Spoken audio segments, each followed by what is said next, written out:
I mean, to get your channel deleted, man, I mean, that is terrible because I remember when, I was demonetized for some time. And, like I said, that really hurt because I wasn't really even understanding why my channel was demonetized in the first place. And I've always tried to be authentic on my channel and to always keep my content, and be myself, not trying to steal people's things. And, for Dart to have, his channel going through, these issues, man, like I said, it's really sad, man, because like I said, a small channel, and what I've seen on YouTube is, so much worse stuff that, it's crazy.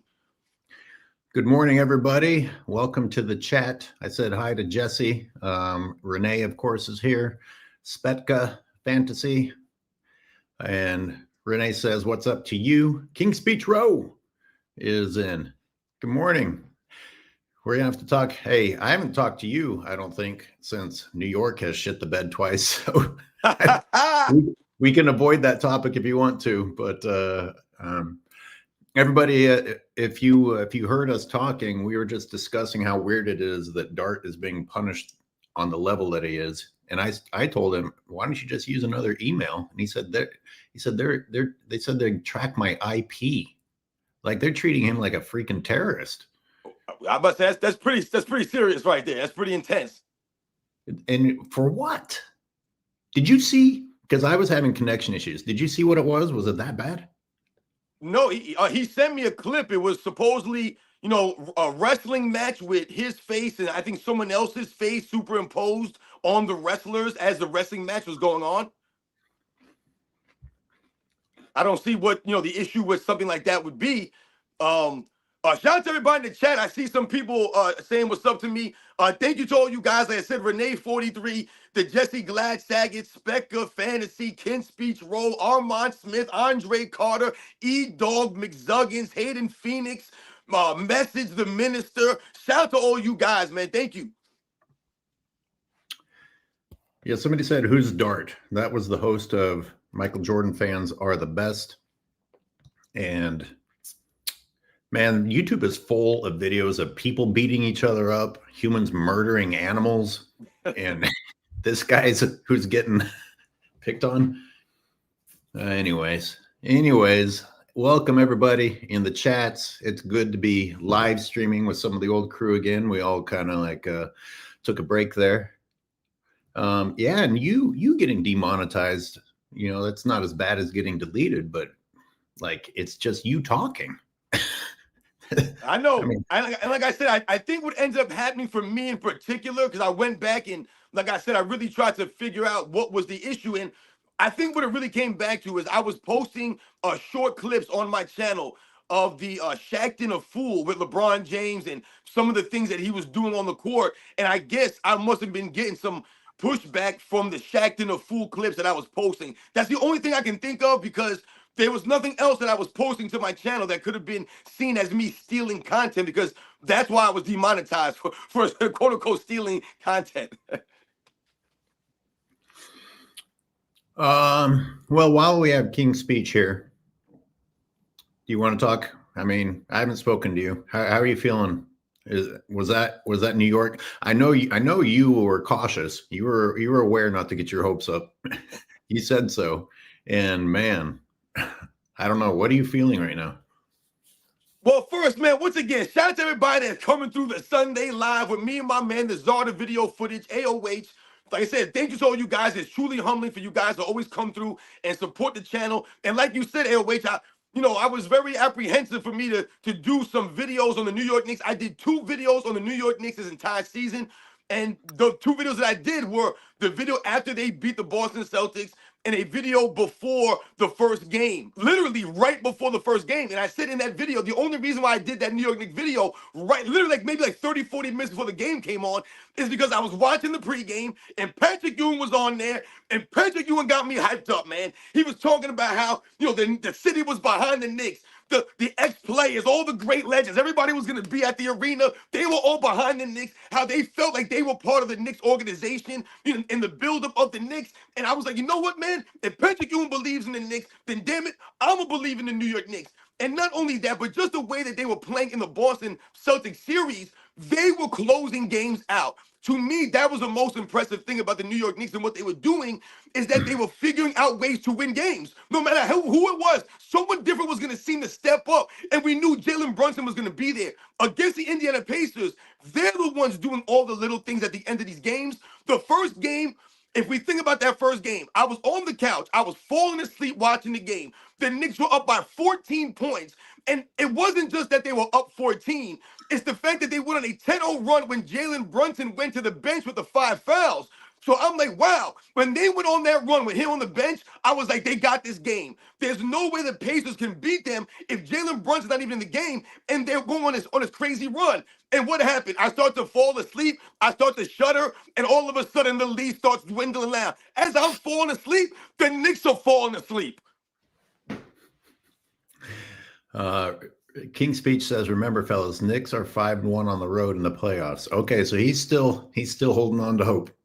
How about you? Are they gonna be a new team in Indiana? Well, I did also mention this. That's a great point, by the way, King Speech Row.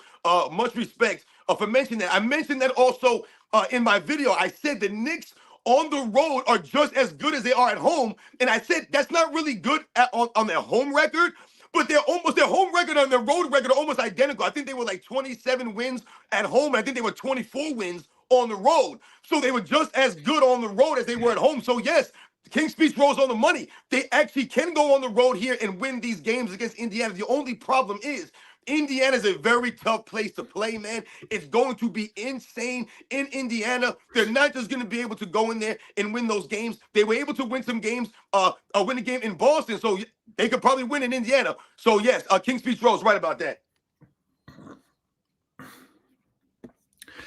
Let's shift to the Thunder because that was weird. Yeah, I mean, it's not weird for Minnesota to win at home, but my God, what on earth? Yeah, you know, it's crazy. No, go ahead, Edwin. Yeah. Well, I was on the road. I only got to see the last couple of minutes, and there's no point in watching the last few minutes. And there was barely any point in watching after the second period, or maybe the first period. So, did you watch it? No, I watched the first couple of games, but the game last night I did not watch. And you know, what's interesting is like when I went to turn the game on and when I started to watch the game, I believe the score was like 71 to like 39 or something like that, or somewhere in that area. I believe it was when I flipped the game on. It was like maybe a couple of minutes to go before the half. And obviously, what's the point of watching the game at that point in time? But see, this is what we were talking about throughout this season, about the lopsided victories that you would see every once in a while. And, you know, when you hear Scat mention, you know, he likes to mention the point differential for a team like the Oklahoma City Thunder and how they set an NBA record for the highest point differential for a season. And one of the things that I always talk about is when we talk about this point differential, one of the reasons that is what we saw last night. You have a lot of these victories throughout the season where teams are getting beat by 30, 40, sometimes even 50 points out here. And I did a video earlier during the postseason, and I said there have been more 30-point losses in the postseason than there have been overtime games so far this year. And I talked about how some of these teams that were good were getting blown out, and you can't really explain it other than the style of play. And some of these teams get hot, and some teams are cold, and that's what you get. Yeah, when you mentioned the huge point differential early in the game, it's sort of sad that I had to tell myself, well, it's not necessarily over, because when teams decide that they're going to do nothing but shoot three-pointers, the second half, one team can start missing three-pointers and the other team can start making them, which of course is pretty boring basketball in my opinion. But and the Thunder did exactly what everybody is criticizing the Celtics for, not adjusting, not changing. They just stuck to live by the three, die by the three. And so I don't know. That's I got to tell you, I find the matchup between the Pacers and the Knicks much more enjoyable to watch, based on the fact that it's been 1-point games. Even though at the end the Knicks started to look like they were going to pull away and then they would blow it. Most of the game I felt like was a pretty hard fought battle of actual basketball. Absolutely, I think the Knicks and Indiana Pacers series has been very tight. The Knicks have played a lot of tight games all postseason, man.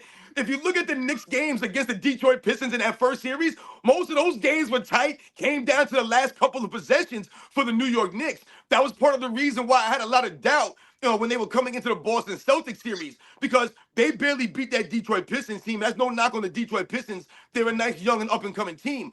Even the games against Boston, we told you about those games against Boston. Most of those games came down to the last seconds. The Knicks coming up with those big-time plays, big-time baskets at the end of those games. And now you see the first couple of games against Indiana have come down to the last seconds, have been a very close and competitive games. So the Knicks, this is what they've done. The Indiana Pacers had some, I want to call them blowouts this postseason, but they had a couple of lopsided wins there against the Cleveland Cavaliers in that second round.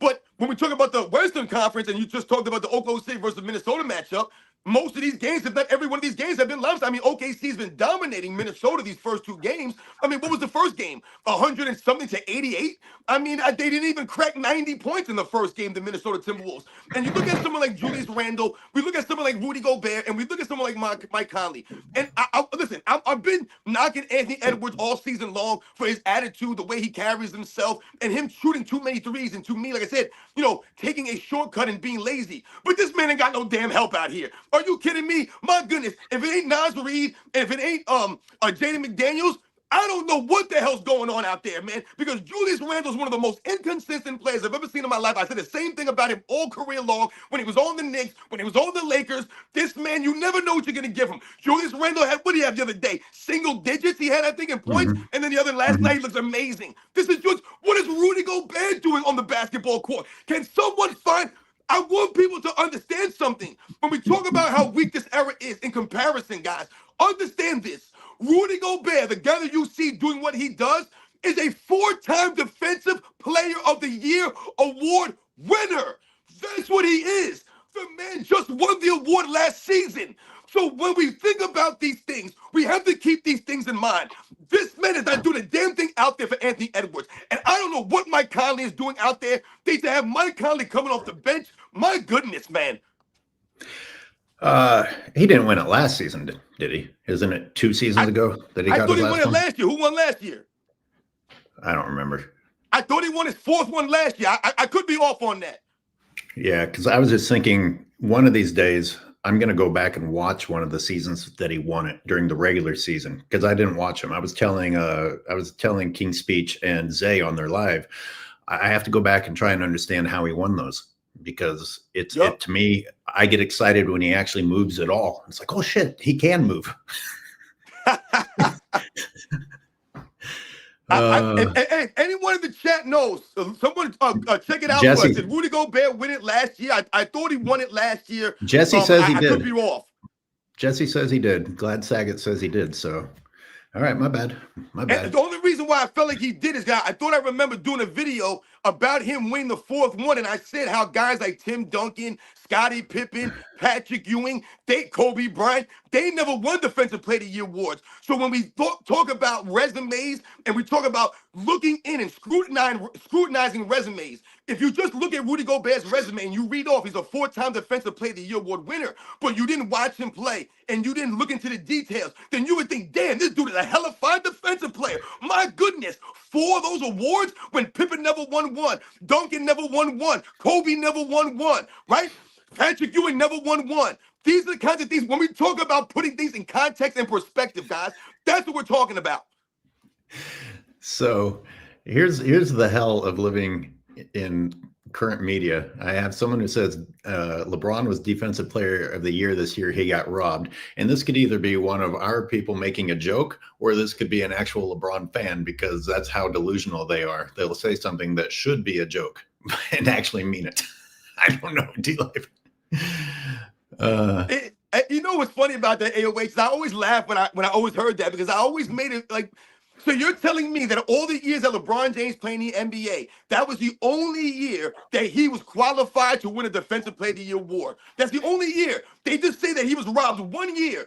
When you hear people talk about, someone was robbed for an MVP, a lot of times they're talking that in terms of multiple times. Oh, this guy could have won it this year. He only won it this year, but he could have won it this year, this year, this year. They'll talk about LeBron James for 1 season, just the 1 year. He was robbed. He should have won it. What about all the other years he's been playing? He was never robbed. Where were all those other years?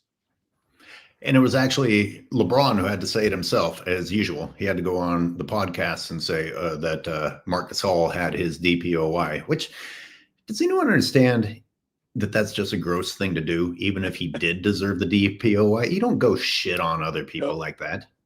Yeah, I just whatever. I mean, how many the list of LeBron doing disrespectful, disgusting things like that is endless. And speaking of, someone in the chat wanted us to start talking about Rich Paul, who is on our list of things to talk about today. Like you said, there's a lot of things to talk about. I like where we're going right now. We're kind of easing into it right now with these other topics. So keep going, AOH.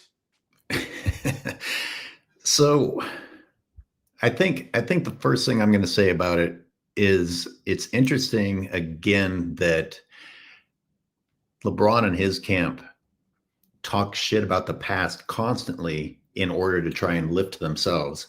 And if someone from the Jordan camp or the old head camps does say something, then all of a sudden it's like, oh my God, that's uncalled for. That's out of line. You're a hater. And a tiny bit of me says that Falk didn't need to say that, but he didn't really get crazy.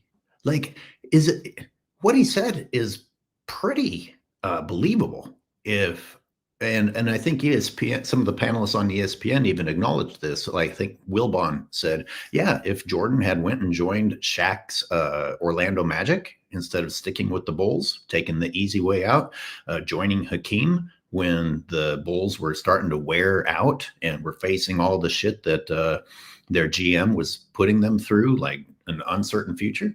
Sure, he might have gotten maybe not 15, but certainly. But again, we don't like to talk about woulda, shoulda, coulda, what might have been, right? That's what LeBron people do, because they don't have what has happened. They have what would have happened if we remove this book of excuses that come with the LeBron James legacy. Now, having said that, again, my point is, if anyone in the Jordan camp says anything that can be interpreted in any way, shape, or form as a slight on LeBron, all of a sudden there's hell to pay. It's completely hypocritical. Yeah, wait. I think what you just said at the end is around the money. I think it's the wording that David Falk used that really stung and really hurt. You can tell this dude's hurt his feelings, man, Rich Paul, because he said the term cherry picked. That really bothered him. If he didn't use those words, cherry picked, if he would have just said, hey, if Michael Jordan would have, came back and, ring chased, or something of those terms, because if he would have said ring chase, that would have almost made Michael Jordan look bad too, right? So he's saying cherry picked in a way, and he doesn't like that word. He tried to use a certain word. But like you said, the facts remain. When I heard Rich Paul's response, with the one thing that I didn't hear in it was him dispute it or him say that it wasn't true. He never once said that it wasn't true, wasn't accurate. He just started, like you said, making excuses. He started talking about, he started making it a racial thing. And, he started getting all weird out there, man. This is what people do when they don't really have an answer, when they're going up against the truth, the facts. That's why we say LeBron James fans sound really weird sometimes, because they'll talk about hate, but you can never dispute the facts, and the hate can never be, or the facts can never be hate. So, and I heard Rich Paul's response. That's what it seemed to me. He was really upset at the wordage that David Falk used, the term cherry picked. He didn't like that use. He said something about it being beneath David Falk. Like, really, so he tried to take a personal shot at David Falk as saying these comments are beneath someone of his magnitude. And he even took it a step further, Rich Paul, which really shows you it hurt his feelings. He went really personal with David Falk when he said that David Falk, in fact, had his clients cherry picked, and that he only got certain players in his agency because of connections that he had and all of these other things, under the table, shady business deals, or whatever the case may be. This is how deep Rich Paul went with it. He went on to attack David Falk and his business savvy and the reputation that he's built up as a super agent over the years, man. That's how you know that David Falk was telling the truth. What's Rich Paul have to be proud of? The only reason he exists is because of a childhood friend. You don't exist without happening to have a childhood friend, Rich Paul. Ding, ding, ding. Exactly, AOH. How stupid does Rich Paul sound when he says something like that? That's a deep question because it depends on how many seconds into the interview we are, because holy shit, that guy spews stupidity. And he always wants to reuse the apples and apples, apples and oranges. And that's when he got himself into trouble talking about goats and deers and antlers and horns because he's so fucking dumb. He's so arrogant. He's just like LeBron James. They became successful before they'd matured, and they just keep sounding stupid on camera without even knowing how dumb they sound. Because once again, what do they never face? Consequences. There's no accountability. And they just start crying when people call them out for it. You're not allowed to call these people out. Being called out is what makes you better. Is it not?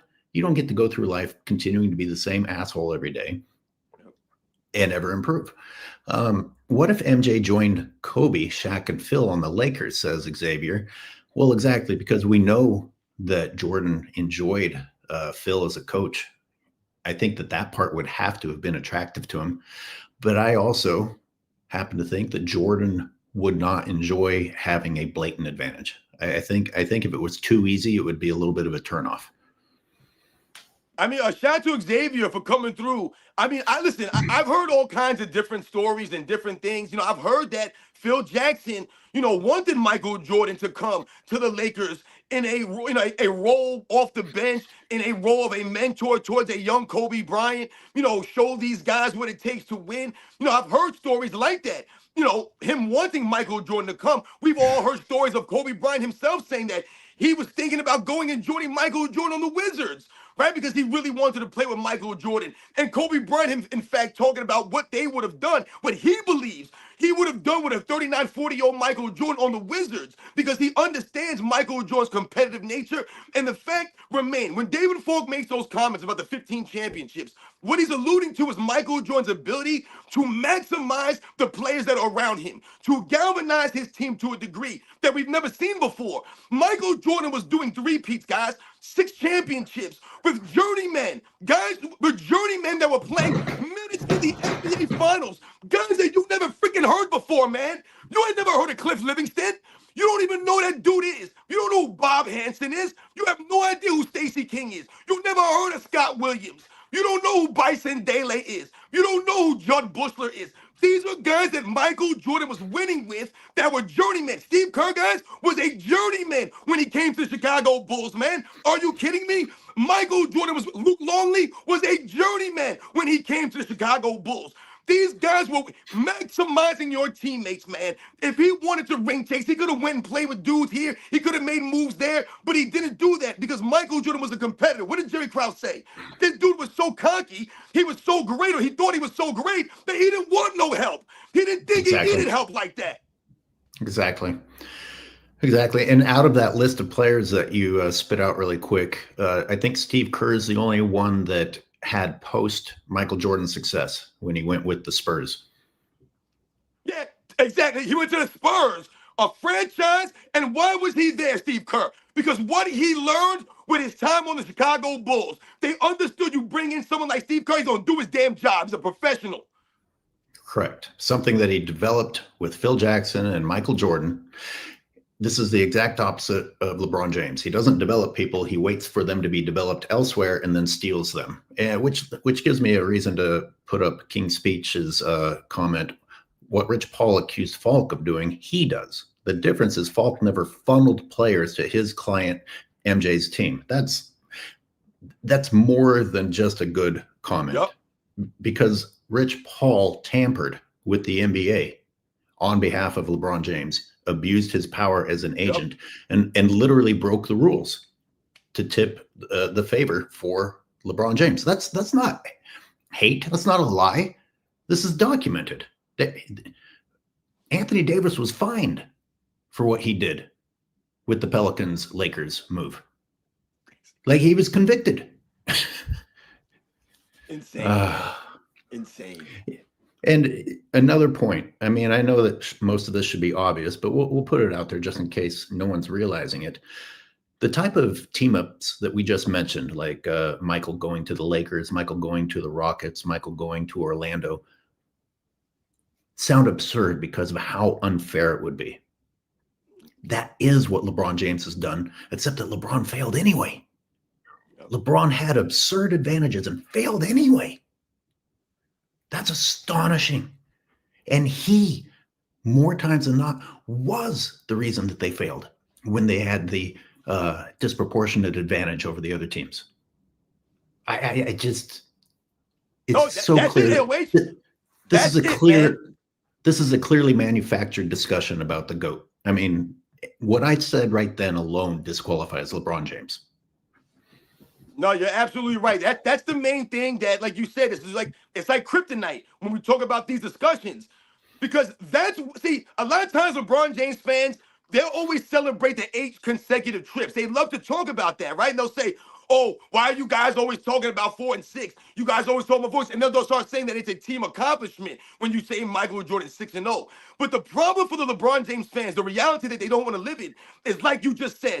The reason why we highlight LeBron James' losses in the finals is because you stack the odds so many times in your favor. So once again, we're highlighting how you still lost, even though you made super teams, even though you're getting all these trades, free agent signings, you're getting the coach you want, right? All these things. You're allowed to travel with the basketball, carry the ball, use no offensive fouling. Your teams are getting all the advantages with the free throws and the whistle. So all of these advantages are on your side, but yet you still lose more than you win. That's why we highlight that. When they try to say, oh, well, Jerry West lost X amount of times in the finals. Yeah, well, you tell me when Jerry West was able to finagle the rules, when Jerry West was able to get all billion free throws a game, and when Jerry West was able to carry the ball and travel all over the court, when he built his own teams the way he wanted to, and when Jerry West wasn't going in some weak-ass Eastern Conference, going to his trips to the finals, and the man was playing against the dynasty. He was playing against the dynasty, losing these games, and going out as a true competitor, man, a straight professional. It's not the same comparisons, man. But LeBron James is failing to do, like you talked about out here, is you're not winning when everything is in your favor. Let me throw a couple of these up on the screen. King's Speech is like, Cliff Livingston was in Greece by 94. and Steve Kerr played 20 minutes in the playoffs in 99 and 03, says Jesse Gladsaget. And look, when I gave Steve Kerr acknowledgement that he had success on another team, I didn't say Steve Kerr was the reason they had success. And I'm not shitting on Steve Kerr either. No, I'm saying out of all the teammates that Michael Jordan had that people want to pretend were super team members, none of them even experienced success post Michael Jordan, except for Steve Kerr in terms of championships. Yeah, and like you said, listen, this is no knock on those guys. Cliff Livingston, I'm not knocking Cliff Livingston. Cliff Livingston was actually brought into the Chicago Bulls to toughen up Scottie Pippen. When he came in 1989, along with someone like Craig Hodges, he was brought in to toughen up Scottie Pippen in practice. I remember him telling stories about this. When I'm mentioning guys like Cliff Livingston, is because these guys played key minutes in those finals. Not big minutes, they played key minutes. You know who passed Michael Jordan the ball when he did the switch hand layup?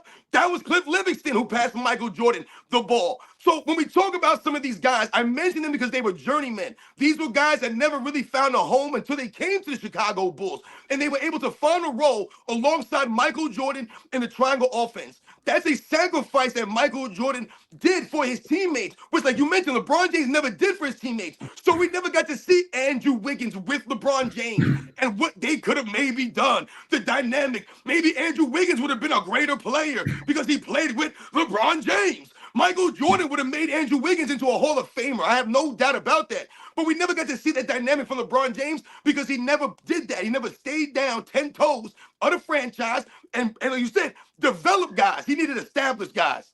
Because what would you say Andrew Wiggins' number one weakness is? Like I think he. Oh. No, go ahead. No, sorry. It was partially a redundant question, and actually, I was going to say mental and emotional, something that Jordan would have snapped out of him, I think. Good mental point there, Wade. And Miles, yes, I acknowledge Will Purdue, but Sports and Fitness Rants didn't mention Purdue out of the list. He said, I said Steve Kerr, but you're right. I actually did a video including Will Purdue. Will Purdue did, in fact, have the success also with the Spurs. Will Purdue, interestingly enough, was the trade that got Rodman to the Bulls when the Spurs no longer were interested in having Rodman, not because Rodman was this desired asset. I mean, listen, we could also include Ron Harper, who went on to win championships with the LA Lakers. In that 2000s Lakers, Ron Harper was on, I believe, the first 2 championship teams of the three-peat, if I remember. I think he retired after the second three-peat. So I believe Ron Harper has 5 championships on his resume. Ron Harper, once again, one of those key members of the second three-peat Chicago Bulls, who sacrificed his overall game, his overall numbers to play a role. But once again, we can include Ron Harper and say he was a journeyman also. When you go from the Cleveland Cavaliers to the LA Clippers, and then you go to the Chicago Bulls, and you're trying to find a home. He found a home, and he found a role with the Bulls, man.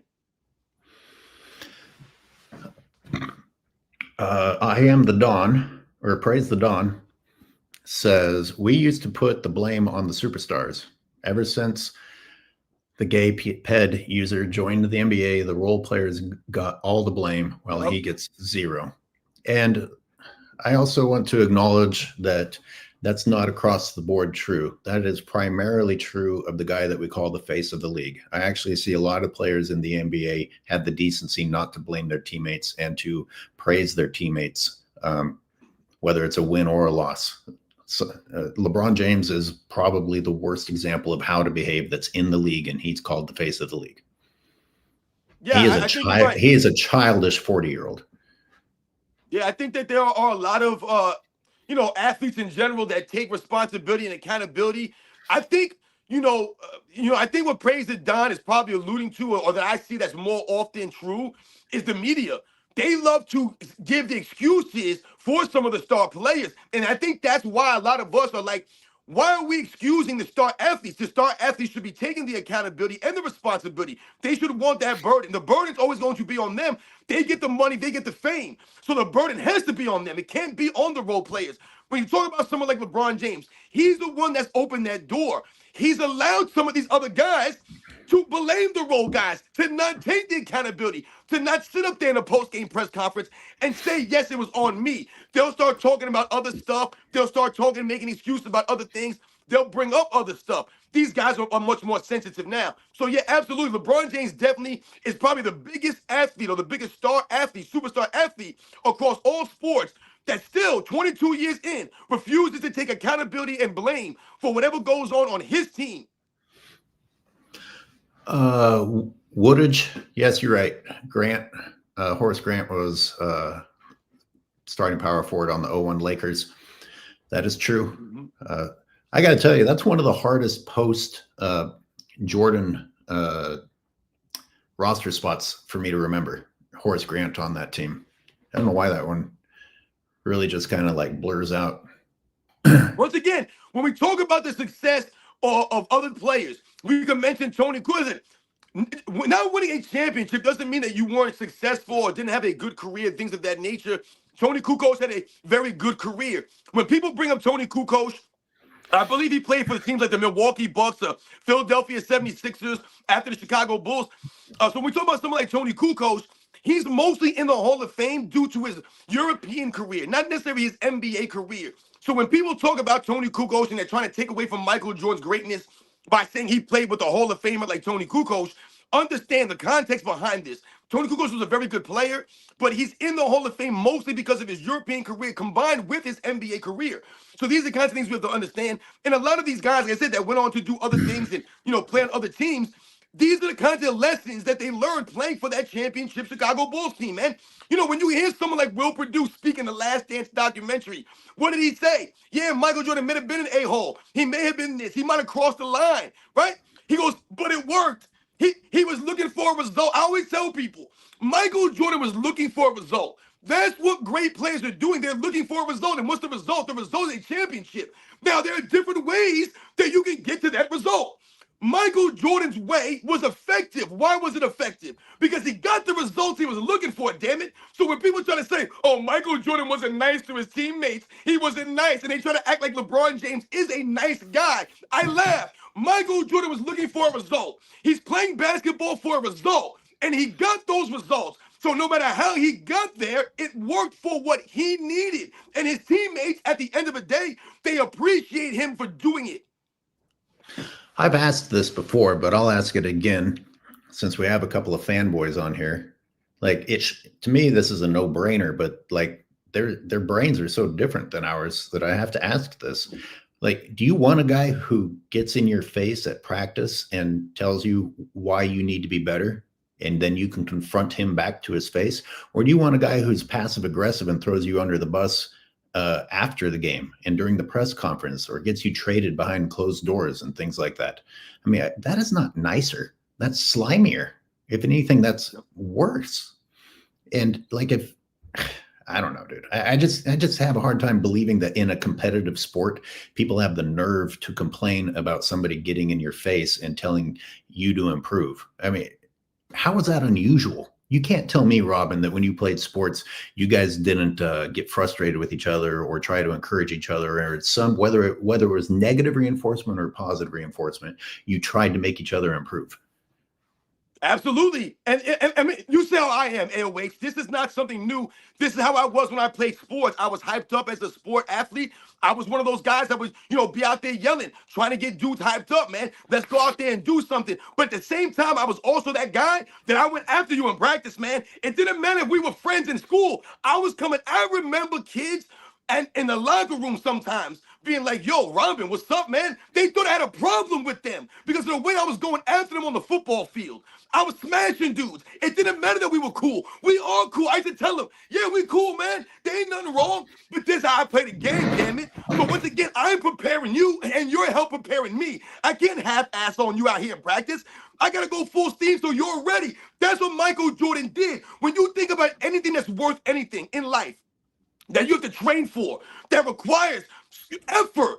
It's hard. There's structure there, isn't it? There's different ways to lead. You don't have to yell in someone's face, but you have to be firm with them. Tim Duncan didn't lead like Michael Jordan, but people were afraid of Tim Duncan, right? They respected Tim Duncan. Why? Because he went out there and led by example, man. He was out there giving the effort, man. That's what Michael Jordan did.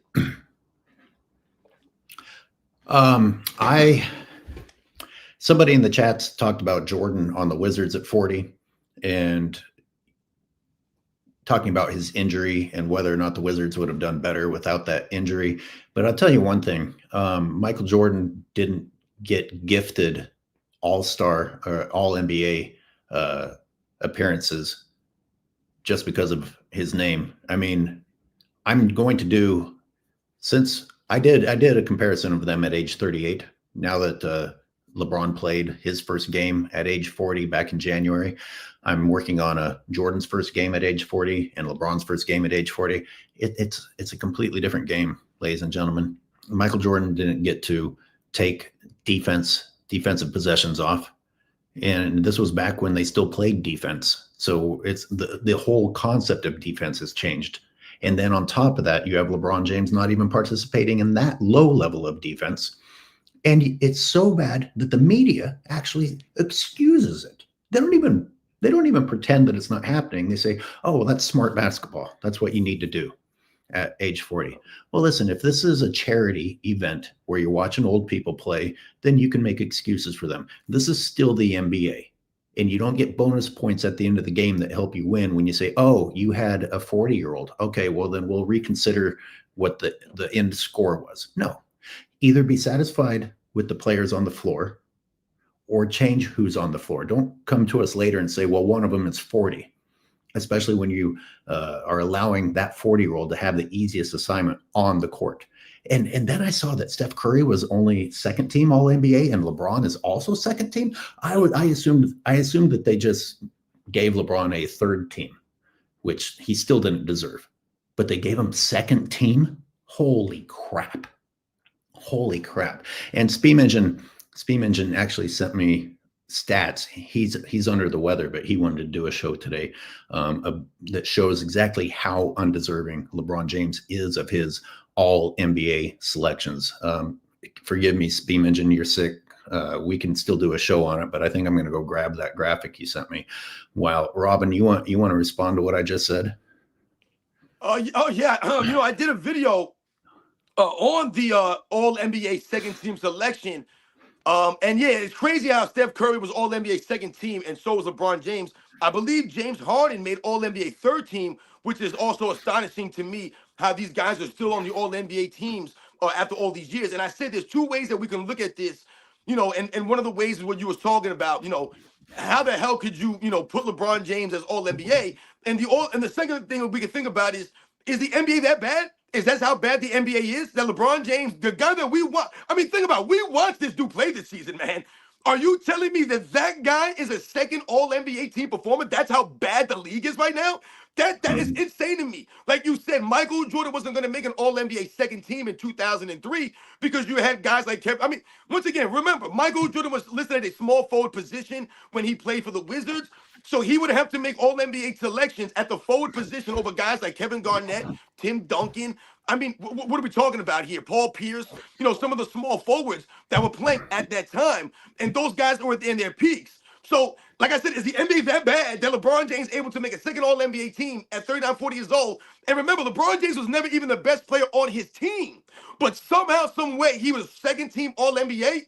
Now, we know Anthony Davis was clearly better than LeBron James when he played for the Lakers this season up until the trade. And we all saw Luka Doncic essentially carry the Lakers into the playoffs when he got there. So I don't know how LeBron James can be all-NBA second team when he was never even the best player on his team. When we think about Michael Jordan, the Wizards, what's funny about that is LeBron James fans and LeBron James himself is always talking about, I need more help. And he's always making excuses. So you're telling me that Michael Jordan had just as much help as LeBron James has had on the Lakers that he had on the Wizards? Michael Jordan never had no Anthony Davis type player in the Lakers, man. So what I'm saying is, like, when you think about LeBron James and what he's done on the Lakers, he's doing all of this playing alongside another all-time, or not an all-time great, let's say, but an MVP level player. Meanwhile, Michael Jordan had to give the effort he was giving, basically being the best player on the Wizards, man. We can argue if it was Rip Hamilton or Jerry Stackhouse, but I think we can say that Michael Jordan was the best player on that team, man. King Speech and Jesse are both nailing it with comments. Might have you guys call in for a little bit if you want to interact. But I almost forgot. And I thought this exactly when they came out with the special rules about the 65 game thing. Remember, LeBron also qualified with the 65 games while others didn't. And they made the old age exception, which benefited who? That's right. They made the old age exception. Oh, man. LeBron didn't even play enough games for the rest of the NBA, but he's on the all-NBA team. Talk about gifting some bullshit. Jesse said LeBron has made 4 all-NBA teams while missing at least 25 games. No other player has done that more than twice. Wow. Yeah. I mean, if you look at LeBron James in those early Laker years, that's why I tell people, if you look at how many games LeBron James has missed in LA, he missed just as many games as Anthony Davis did, man. He had several seasons playing under 60 games, playing under 55 games in those early years in LA, man. Let's see. I think you forgot to mention the unfair advantage that Jordan had of playing with Popeye Jones, though. I mean, he carefully selected who he came back and played with. That's right. I forgot about that. The powerhouse team that Michael Jordan came back to, that he cherry-picked to come back and play with Popeye Jones and Eton Thomas and Kwame Brown and Christian Laettner and Charles Oakley, who was just as old as Michael Jordan on the Wizards. He came back and played with Juan Dixon and, what was it? What's the other guy's name? Whitney. I think the guy's name was Whitney, his last name. All these guys. Like I said, Jerry Stackhouse. I'm going to put a graphic up. I mean, you remember what Rip Hamilton said about his time with Michael Jordan, that first year that Michael Jordan came to the Wizards. He said that he learned a lot of valuable lessons from Michael Jordan during practice, during the games, that season that he took with him when he went to Detroit, and eventually he became a champion. Yep. I'm going to pull up this stat. Here it is. That's pretty small. Let's see if I can blow that up.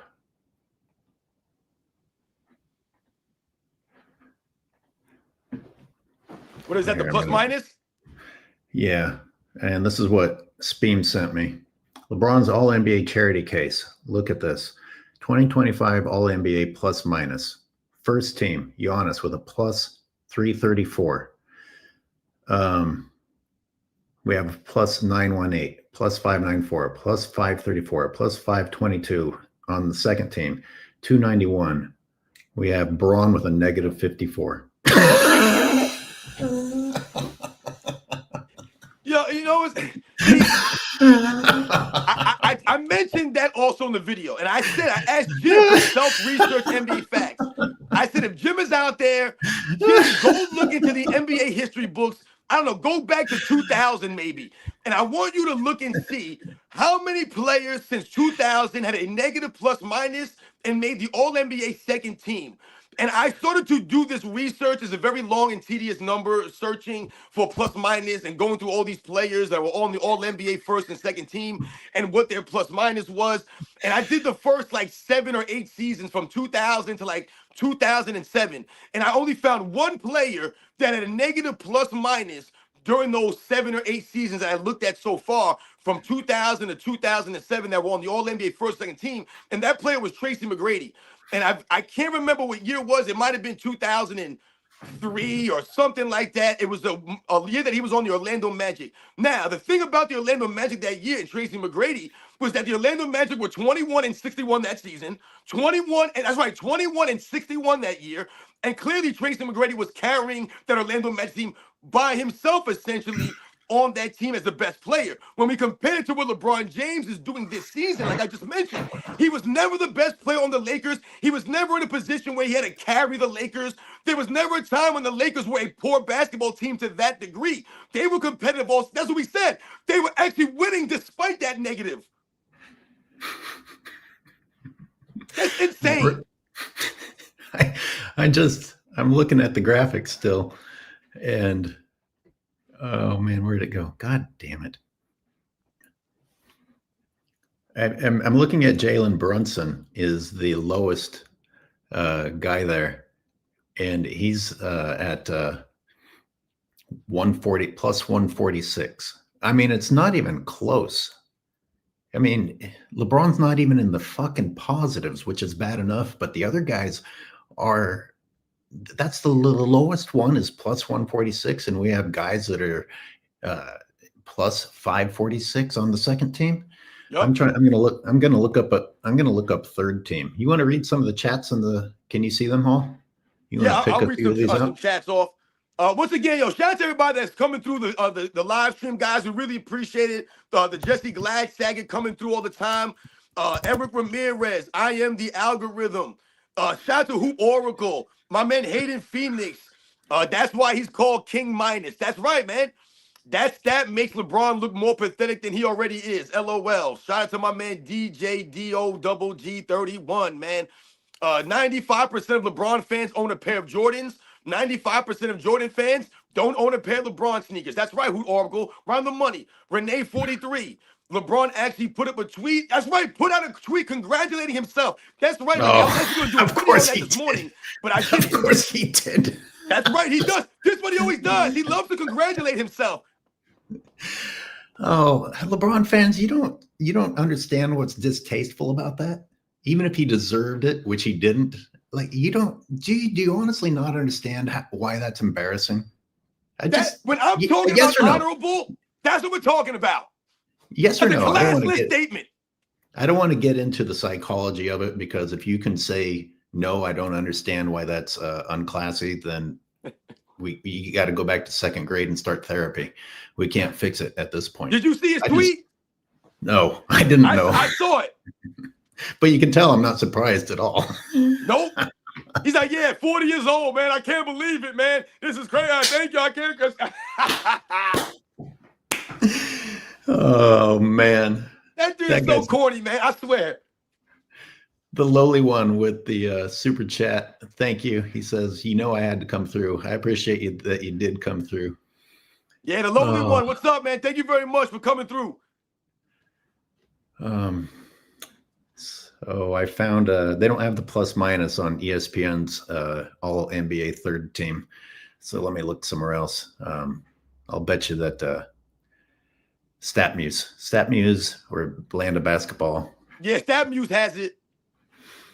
I mean, it's just really interesting, like I said, because when LeBron James, remember, LeBron James was being celebrated as an MVP candidate this season, even though he was negative in the plus minus. I don't believe there's ever been an MVP candidate to have a negative plus minus like that, man. Are you kidding me? Like I mentioned, Tracy McGrady had a negative plus minus that season because his team had 21 wins or whatever they had. They were a terrible basketball team, man. He wasn't going to be an MVP caliber player or candidate on a 20-win team, man. LeBron James being an MVP candidate with a negative plus minus is a slap in the face to all the other players that are playing in the league, like I said, that are lifting their teams up, that are actually being a positive net rating on the court. You know what's really also funny? All of a sudden now LeBron James fans act like, oh, who cares about plus minus? Now all of a sudden you guys care. It's not that we care about plus minus. What we're doing is highlighting the facts that LeBron James is celebrated for statistics that he puts up that have zero impact on the game. That's what that's highlighting, man. Yeah, well, look, you can't have it both ways. They talk about LeBron's plus minus when they want to manipulate it, and then when his plus minus is terrible, then they don't want to talk about it, or you LeBron fans don't want to take it seriously. I agree. The plus minus, it's kind of a boring thing to talk about. Sometimes it doesn't make sense. Sometimes it does make sense, or maybe everybody thinks it does make sense. I don't know. What's interesting on LH is that, you're just talking about this plus minus now. If we think about LeBron James in the NBA Finals, he's also negative in the NBA Finals. I mean, it's insane when you think about this stuff, guys. Thank you, Jesse. I was having a hard time finding this. Jesse came through for me. In 2022, LeBrick was third team All-NBA and was negative 117. Every other player was no worse than plus 146. Yo, the Jesse Gladsack, thank you very much, man, for coming through and doing some research for us, giving us the details, giving us some of the facts, man, and clarifying some of this stuff. I really appreciate it, man. Thank you. Fanboys, I just got to ask you, are these not good points? Instead of suddenly deciding that, oh, why do you guys care about plus minus? You don't find this a little bit weird? You don't find these numbers to be a little bit astonishing and suspicious? Just answer that.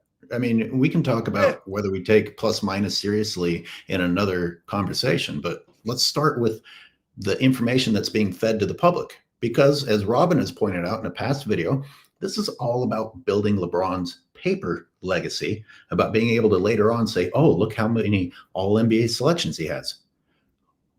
Undeserving, but how many people are going to do the research? Shit, LeBron fans don't do the research now. You're certainly not going to dig into the past and do research to see if people deserve something. You don't care that he doesn't deserve it right now. Of course, you're not going to care when you look back. Speaking of looking back, Rich Paul talking about revisionist history. Rich Paul, you didn't know that term until you heard other people talk about it because of what LeBron fans do, what the media does. Fucking Rich Paul talking about revisionist history.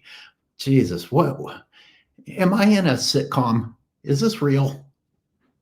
Rich Paul is talking about revisionist history. I was thinking the same thing when he said that phrase. The same thing, AOH. Like you said, that's all LeBron James does on his podcast, Mind the Game. It's revisionist history. He's trying to rewrite his own history, and he's trying to bend reality. That's all LeBron James does on his podcast. And that's a question I would also have for fanboys. You don't get tired of LeBron just making excuses for what has happened? And how quickly he runs to the shows. Like immediately after getting eliminated. Oh, Steve Nash, come hug me. Steve Nash, tell me how it wasn't my fault. Agree with everything I say, please. I'm saying, man, Steve Nash's face when he has to sit there and listen to some of this stuff. I get it, man. I get it, Steve Nash. I get it, man. But the look on his face is just so obvious sometimes. When LeBron James said that he was taking natural vitamins, and Steve Nash said, you're not even taking creatine, and LeBron just said, no creatine. The look on Steve Nash's face was like, dude, this is not part of the script that you told me that you were going to answer. You said you were going to say yes to creatine. You said no. What are we doing here? That's the look he had on his face. He was completely baffled when he said, not even creatine? No. And then he started talking about smoothies again. Dude, it's insane. Steve Nash doesn't fight back at all. I mean, I don't know. Do we need to talk about here? I'll throw it. Do you think that Steve Nash, a little bit of it is just having fun with this and laughing inside of his head? Or do you think that he's just fully on board? Yeah, I have to sell out for the paycheck. Or is he like cleverly, I'm just going to sit here and let LeBron hang himself? Like, are you giving Steve Nash any credit? Because I'm pretty much just disgusted with him. But do you think like any of this is clever? Listen, look, we don't know these people personally. I don't know Steve Nash personally, so I can't say how savvy he is, how clever he is. But if Steve Nash's personality is anything like his basketball game, then I'm going to say that he knows deep down inside what he's doing and what LeBron James is saying. He's laughing in his head to me. I think that, yeah, Steve Nash needs some money, or maybe not needs the money, but yeah, the money doesn't hurt. And like I said, this keeps Steve Nash relevant, because I've said several times in my videos, where was Steve Nash? We hadn't seen him since Kevin Durant and Kyrie Irving ran him out of Brooklyn. We didn't know where he was. So it's good to see Steve Nash again out there. So like I said, maybe he's using this. Maybe he's the one using LeBron James. He's using his savvy to get his name out there, to get himself out there in that way. Well, that would be the nicest version of the story. But one way or another, I find it kind of disgusting, because you're correct. Steve Nash is way too smart of a basketball player. He's too funny on camera. Usually funny people are pretty smart. If he's willfully playing dumb for a paycheck, I can't respect that. Now, if there's some sort of deeper purpose, like a diabolical plan that's going to be turned on LeBron later, that might be a little bit of a fantasy. But hey, I have a long list of topics. What else is burning in your brain? Do you want to talk about the weightlifting? Do you want to talk about Aaron Gordon? Let's we could listen, we could talk about the Shaqtin' a Fool MVP also. Oh, right. Since we're talking about LeBron. Of course. Give me 1 minute and wait. Sure.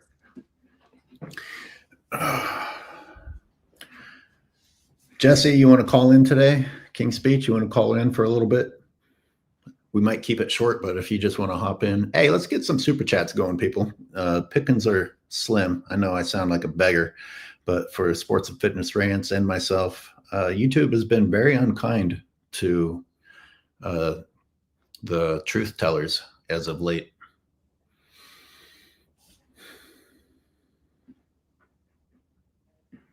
Self-researched, by the way. We should have you call in too. So let's read what self-research said. Rich Paul and LeBron love them some Scottie Pippen to diminish Jordan. But what's hilarious to me, that from 88 to 93, it wasn't Pippen who was second in win shares, but Horace Grant. Oh, I told my members months ago that I had a video about the Jordan didn't win anything without Pippen thing coming. And I got distracted again by all of LeBron's daily absurdities. But you're on the money. I'm coming out with one. It actually shows that Scott Williams is who saved Michael Jordan. So go ahead and run with that one, LeBron fans. Michael Jordan didn't win anything until Scott Williams joined the team. And Gemini Girl. Hey, Gemini Girl, welcome, and thank you for the generous super chat. Lamar Odom, I mean Savannah's husband. Wow. It's not often that people are meaner than I am. Sorry, I get the two mixed up. Can start the next season in a wheelchair, and La Media will still swear he's one of the top players in the league today. He'll also make an all-NBA team.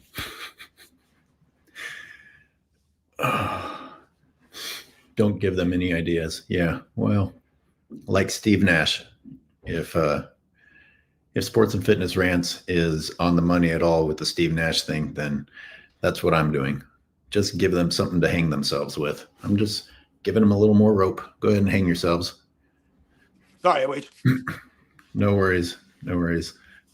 I was telling them how I have a video about how Scott Williams is who saved Michael Jordan, not Scottie Pippen, because Michael Jordan didn't win. Michael Jordan didn't win anything until Scott Williams got there. That's right. That's right, man.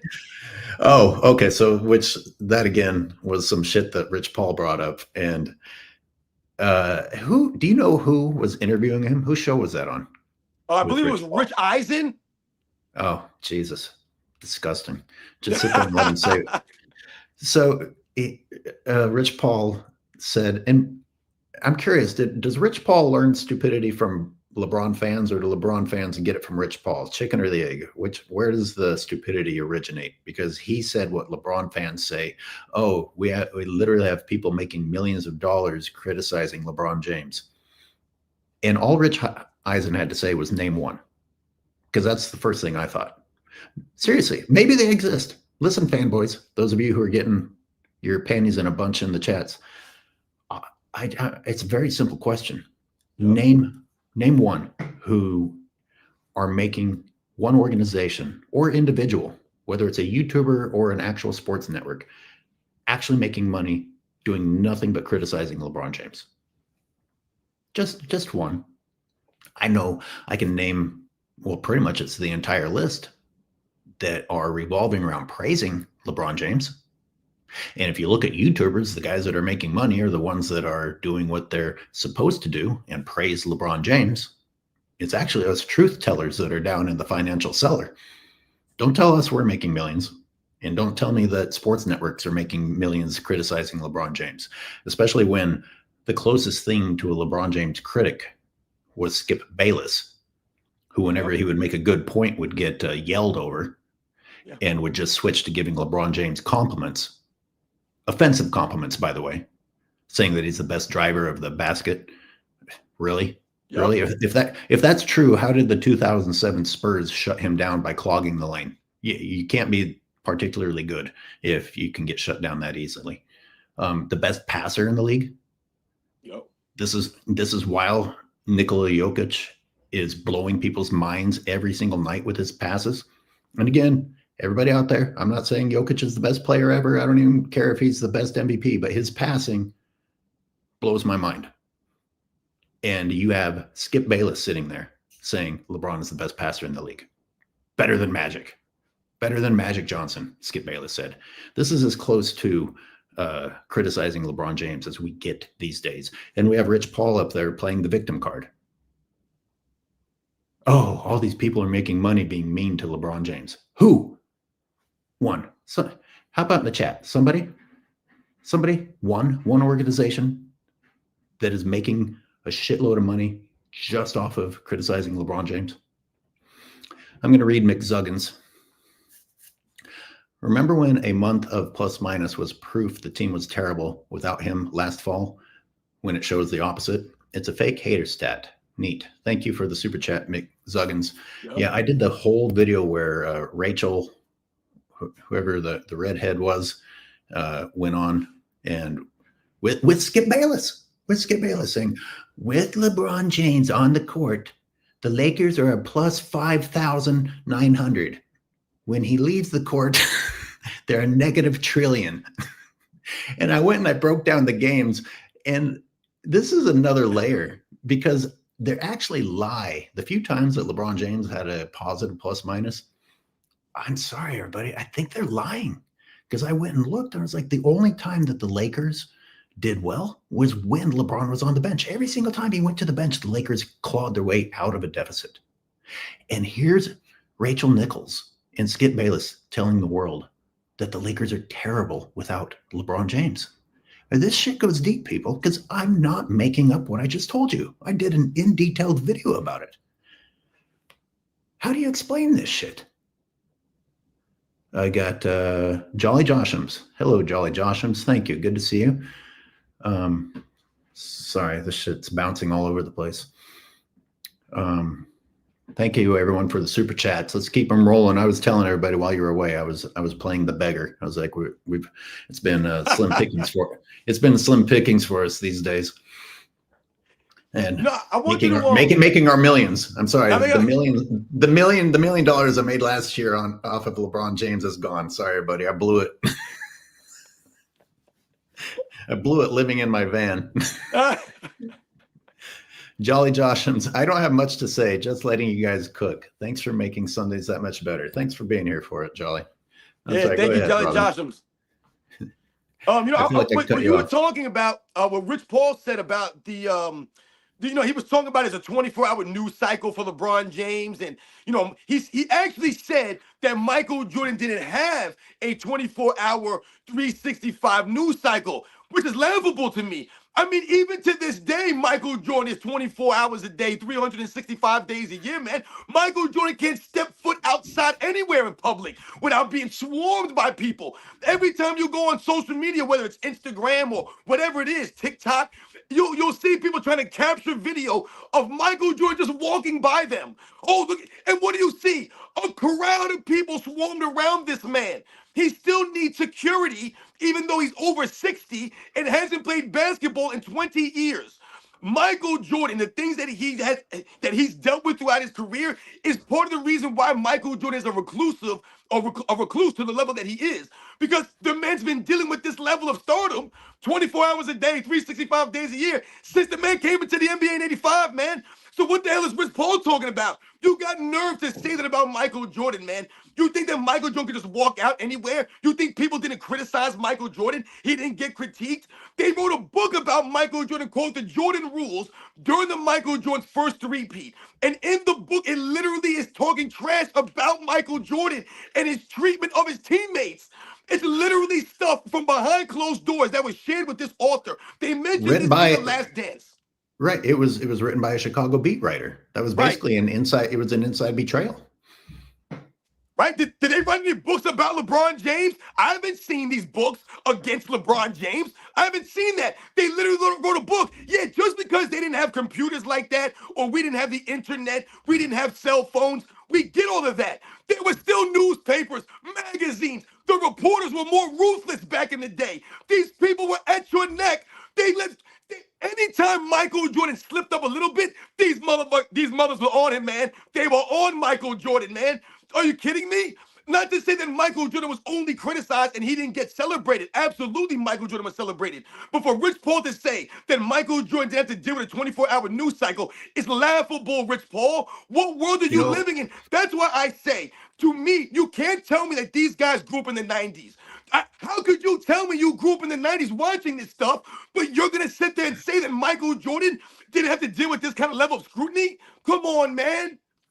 You know what it makes me think of? It makes me think about shark attacks in the news, because it happens so rarely that they have to make a really big deal out about it. And then people start thinking, oh my God, it happens all the time. And the reality is it like almost never happens, but you wouldn't know that because, like if it happened all the time, it wouldn't be as interesting to report on. LeBron James fucks up constantly to where you can't even keep up with it. And instead of the media jumping on that, they give him a pass. And then Rich Paul has the nerve to say that LeBron is the most scrutinized player because of the media, when in fact the media has been used to create the image that LeBron James is in fact something that he isn't. Yep. It's certainly been more advantageous to LeBron James than disadvantageous to LeBron James. Jimmy James says, can I get a crumb of third team all NBA, says LeBron James. Catch up on a couple of super chats here and think about what you're salivating to talk about next. No, we got to talk about this Shaqtin a fool. Oh, right. Of course. And I already read Jolly Josham's and got a lot of good comments in here. Forgive me, everybody, for going past a few of them. Xavier would like us to rank these players from least to greatest, or at least favorite. MJ, Kobe, Kareem, Magic, Duncan, Bill Russell, Wilt, LeBron, Shaq, Curry, and West. Are you up for that? That's a bit of a challenge right there. I'll do it in terms of my favorite, I guess. I guess that's just easier, I guess. I don't know, man. Let's see. I'll go with Michael Jordan. Then I would probably go with Wilt Chamberlain. Then maybe if I'm going with favorite, then this is hard, man. I'm going to go with favorite. I'm going to go Michael Jordan. Then I'm going to go with Magic Johnson. Then I'll probably go with, damn, man. I don't even know, man. It's hard, man. It's all right. That's like a separate show. That's not a maybe simple I'll go question. with the greatest. I'll go Jordan, Wilt, Kobe, Magic, Bird, Russell. I don't know, Hakeem, Duncan. I don't even know if Hakeem was on that list. I might just throw him in there. Yeah, he's LeBron would be last. I know LeBron would be the last one on that list. I'm not putting LeBron James above Steph Curry or anybody else on that damn list. no. Michael Silberg says they push lies to an audience that won't fact check. Yeah, it's a pretty good strategy, isn't it? you can get away with a lot these days, can't you? Hey everybody, the sky is orange today. Don't look out your window, but the sky's orange. Trust me. It's not that serious. It's not that serious. Says salute to you two. LeBron is the most coveted champion to ever exist. The Ray shot, Boga injury, Green suspension, bubble. Yep. West is better than LeBron being 1 through 8 without Kavitz. Without Kavitz, LeBron is 1 out of 10. No, he's right, because there's a caveat to a lot of LeBron James' championships, man. So, like he mentioned, if you know, because the LeBron James fans try to flip the script on Michael Jordan that way.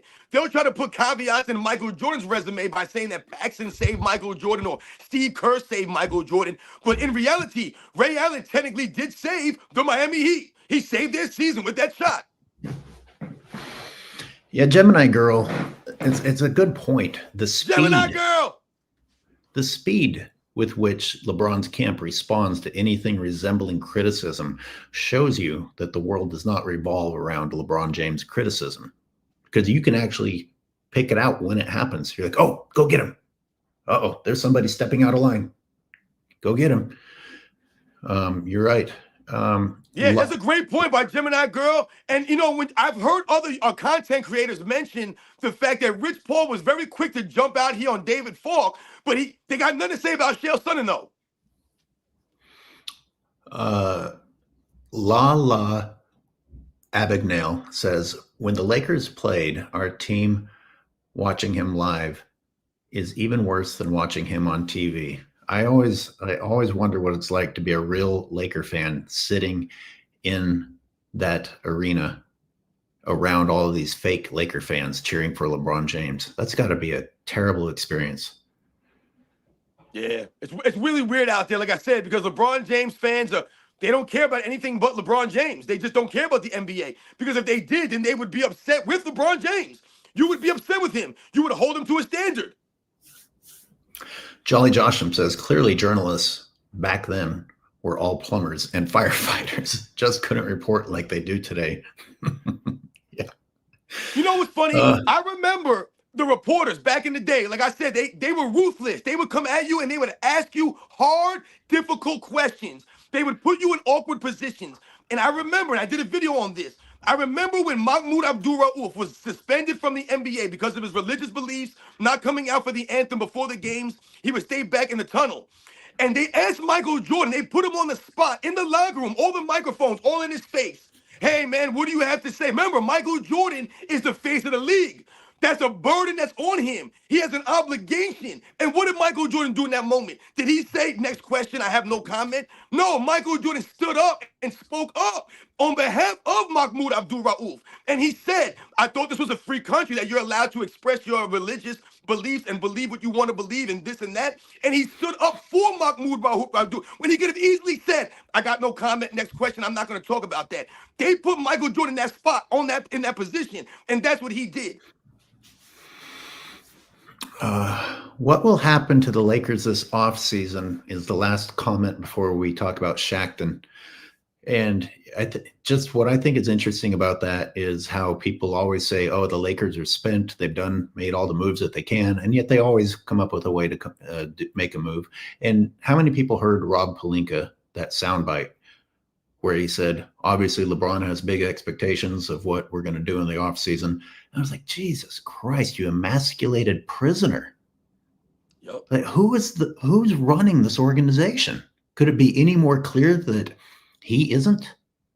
I mean, he sounded like he was the one being interviewed for whether or not he was keeping his job, a performance review.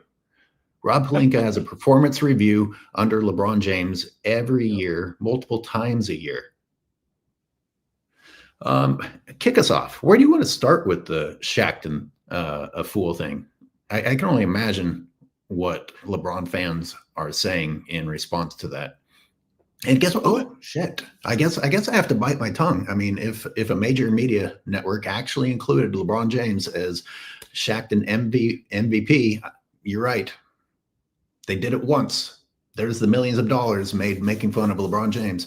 He's deserved it every year, people. I mean, maybe JaVale would have given him a close run, but Yeah. Go ahead. All right, go. Well, I mean, like you said, I mean, the thing about when I was looking into this stuff, because I did not realize that Shaqtin' the Fool had went on, or as long as it's been going on. It's been going on since 2012. So it's been going on for quite some time now. And they've given out the award every single season, essentially, except for the 2020 NBA season. And there's a couple of interesting things about the Shaqtin' the Fool MVP. Russell Westbrook has won it the most. I believe Russell Westbrook has won it 3 separate occasions. And Russell Westbrook actually won it during his MVP season. So I want you guys to think about something right here. This is what we're talking about when we say this is how the media portrays a player like Russell Westbrook. Even in his MVP season, they put him as Shaqtin' the Fool MVP. All right, so I want you guys to think about what they do to Russell Westbrook when you hear LeBron James fans talk about how he's scrutinized and how he's hated on. They gave him Shaqtin' the Fool MVP during his 2017 MVP season. All right, that's number one. Number two, I want people to think about this. LeBron James was voted on by the fans. This was not given to him by Shaq. This was not given to him by Kenny Smith or Charles Barkley in an attempt to be funny and, let's have fun with the 40-year-old LeBron James in year 22. No, he was actually voted this award by the fans. They started a fan vote, I believe, in the 2019 season, if I remember correctly, or 2021, they started a fan vote. So LeBron James was voted on by the fans. And LeBron James was actually runner-up in 2018 for the Shaqtin' the Fool MVP. The only reason why he didn't get it is because he lost out to Joel Embiid, who's one of the most Shaqtin' the Fool idiots out there in NBA's history. I want you guys to think about the list, and I'll let you go, AOH. This is the list of players that have won the Shaqtin' the Fool MVP. I want you to list some of these names. I just mentioned Russell Westbrook. I just mentioned, you mentioned JaVale McGee. Kendrick Perkins has won a Shaqtin' the Fool MVP. So Kendrick Perkins and LeBron James have something in common. Lance Stevenson has won a Shaqtin' the Fool MVP. You guys remember Lance Stevenson, who was blowing in LeBron James in the playoffs? You remember that Lance Stevenson, guys? Otto Porter Jr., Jordan Poole has won this award. These are the guys that have won the Shaqtin' the Fool MVP. And don't forget, James Harden. Otto Porter Jr. won it. Interesting. What year was that? I want to say it was like 2016 or something. Huh.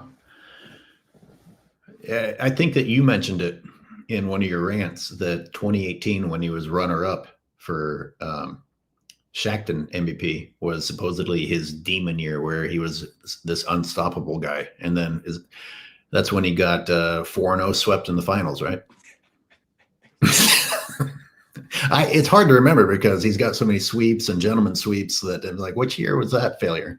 Epic failure, historic level failure. Which of LeBron's historic level failures that no one else has had happen in their career are we talking about? Exactly. That's what we're talking about right now. And when you really think about the 2025 NBA season for LeBron James at 39, 40 years old, and like I said, we've detailed this season. We've, chronicled this season throughout on YouTube. And what have we seen from LeBron James? The same old over the last 10 seasons. LeBron James not making it across half court. That's a Shaqtin' the Fool moment. LeBron James arguing with the referees while the play's going on behind him. That's a Shaqtin' the Fool moment. LeBron James laying down on the court, rolling around the floor when no one touched him. That's a Shaqtin' the Fool moment. We've seen LeBron James on bended knee. We've seen LeBron James load manage. We've seen LeBron James standing in the corner, blowing on his hands while his man cuts behind him. And then he looks to his teammates in disgust as if it was their fault. Those are all Shaqtin' the Fool moments. Do not forget LeBron James hitting the side of backboards. Do not forget the lowlights of LeBron James stumbling and bumbling all over the court like a clown. Don't forget LeBron James always looking at his teammates. Don't forget the trades that LeBron James is needed. Where's D'Angelo Russell? Can anyone find D'Angelo Russell? We don't know where he is. Don't forget the coaches that have been fired for LeBron James. These are all Shaqtin' the Fool moments. I haven't watched it. I don't know which things they chose to include, and the reason I say that is I feel like I could put together a Shaqtin' MVP episode of LeBron James using 1 or 2 games, much less a season. Yep. Jesse Glad Saget is nailing it with the comments. Voters fatigue is the only reason LeBrick doesn't win Shaqtin a fool every year. That's true. It's true. Listen, he's got the highlights or lowlights for it. I told you, if you want to go low light for low light, it's hard to beat LeBron James at his best, man. I mean, the low lights from LeBron James are spectacular. Lala says he wouldn't even be in the playoffs in the past few years if it wasn't for the play-in tournament created just for him. Renee says, good one, Jesse. Yep. Right. Oh. And remember, the Lakers were barely making the play-in, even though they were a plus 500 in the free throw department.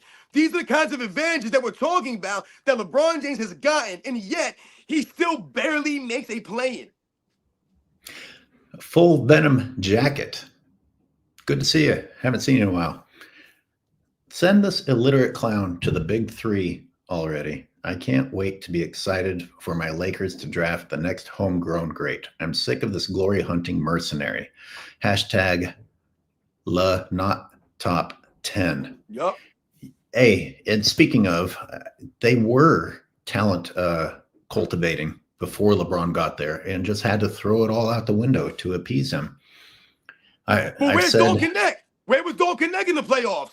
Don Connect, another casualty of playing with LeBron James on his team. The man got no playing time in the playoffs. Yeah. What did he do wrong? How many other rookies performed as well as Don Connect did during his rookie season? Like, that guy looked really good this year. Yeah, and remember, that's despite playing with LeBron James, who's going to stunt his growth.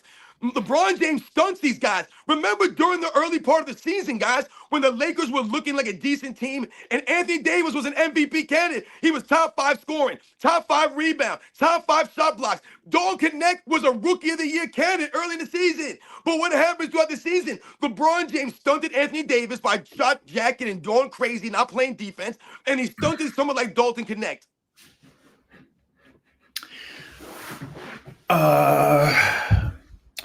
So I know that you ranted about Aaron Gordon, and I'll make it interesting by saying something nice about Aaron Gordon's comment, that at least the reporters asked him the question and he was responding to a question, and he was injured and he said it would have been nice. And yeah, guess what? If you're injured, I bet you wish that you had a month of rest in between games.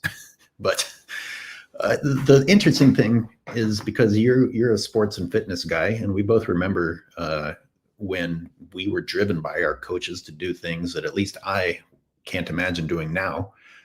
But at that time, your body responded to it, and it allowed your body to endure the hard times, the big games, and allowed you to be in better shape than the opponent. And sometimes that was a difference maker.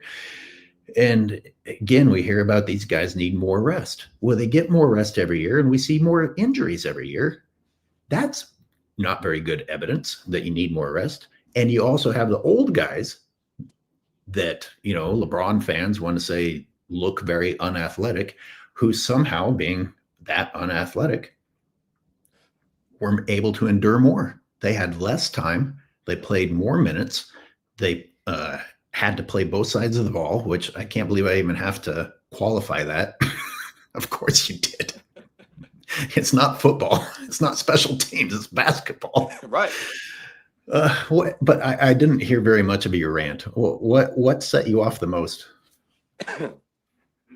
Well, I mean, listen, what you just said about Aaron Gordon being asked the question, you're right about that. And it wasn't necessarily a shot at Aaron Gordon personally. Like I said in my video, I respected Aaron Gordon. I like Aaron Gordon, man. Like I said, he had a really good postseason. Aaron Gordon was really good this postseason for the Nuggets. Him not being 100% was a big blow for the Denver Nuggets. No doubt about it, man. And I understand his frustration, and he looked like a defeated person during that, press conference after the game. So I get all of that. The one thing, though, that we have to understand that I feel like the players today are not grasping onto, and I feel like people are not grasping onto, or people who are defending, some of these guys' comments with these kinds of things, is that I think they're still trying to make it seem, or they're failing to realize that the guys who played back in previous eras, it wasn't easier for them to do this. So for them to play, listen, they've been playing 82 games since 1968, guys. 1968, man, not 1998, not 2008, then 1968. So we can't make it seem as if these guys were dealing with an easier world, right? An easier reality, an easier game. It was more physical. They didn't have, these guys had the advantages over the guys in the past. That's what we have to understand, number one. Number two, also, how are they promoting these guys? They're promoting them as bigger, stronger, and faster. They keep telling us, oh man, the guys of today would destroy the athletes back in the day, right? We've talked about this stuff. Oh, the guys are so much more athletic than they were back in the day. So you can't promote the game that way and then have Aaron Gordon say something like this because that slaps or that's pale in comparison to those comments. But the one thing that we have to understand, and I feel like once again, the players are not understanding this or they want sympathy from us. It's hard to be a professional athlete, man. This is not supposed to be easy. It's supposed to be hard. You're supposed to be hurting the next day, damn it. I know how it feels. I get it. I never played on that level. But damn it, when I play full court basketball, the next day I'm hurt, man. So I get it. I understand it. But it's not supposed to be easy. When I talk on my channel about health and fitness, man, I say the same thing all the time. I don't look like this by accident. The people that you see out there that you look up to maybe, or that maybe you want to look like, or you want to strive to be like, they don't look that way by accident. They're not the way that they are by accident. All right? So you have to understand these things, man. These guys that are professional athletes, it's not supposed to be easy. It's supposed to be hard. You're supposed to be, damn it, this is hard as hell. How the hell are we supposed to be ready for another playoff game with only 1 day of rest? That's the way you're getting all of the money for that reason. So that's the one thing we have to understand here.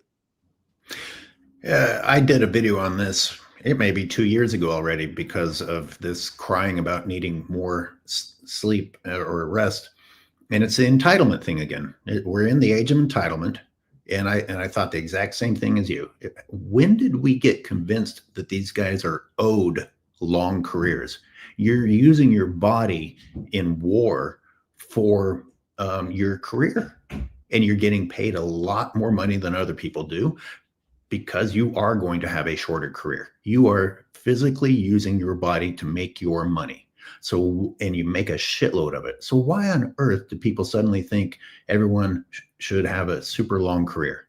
Go out there, play your ass off. If you're partially injured, play anyway, because you fucking aren't supposed to play forever and you're supposed to win. And, you know, and this makes me think about the Aaron Gordon's injury versus Steph Curry's. I don't know. I know Scap Attack on the Sunday show said that Aaron Gordon's hamstring strain was worse than Curry's. And then Aaron Gordon comes out and plays. Well, I don't understand. If he's correct, that raises a lot of questions because in my mind, then Steph Curry play. You don't have that much longer. And the Warriors don't look like they're going to set you up with like an easy win anytime soon. So fucking go out playing. I don't know. I'm not saying I wouldn't want to retire hobbled, but again, you guys are getting paid a stupid amount of money to play a competitive sport. Yeah, I think what you're talking about, AOH, is something that I was talking about in the video. Also, is I don't think that a lot of these guys take care of themselves in the off season or train the way that they're really supposed to train.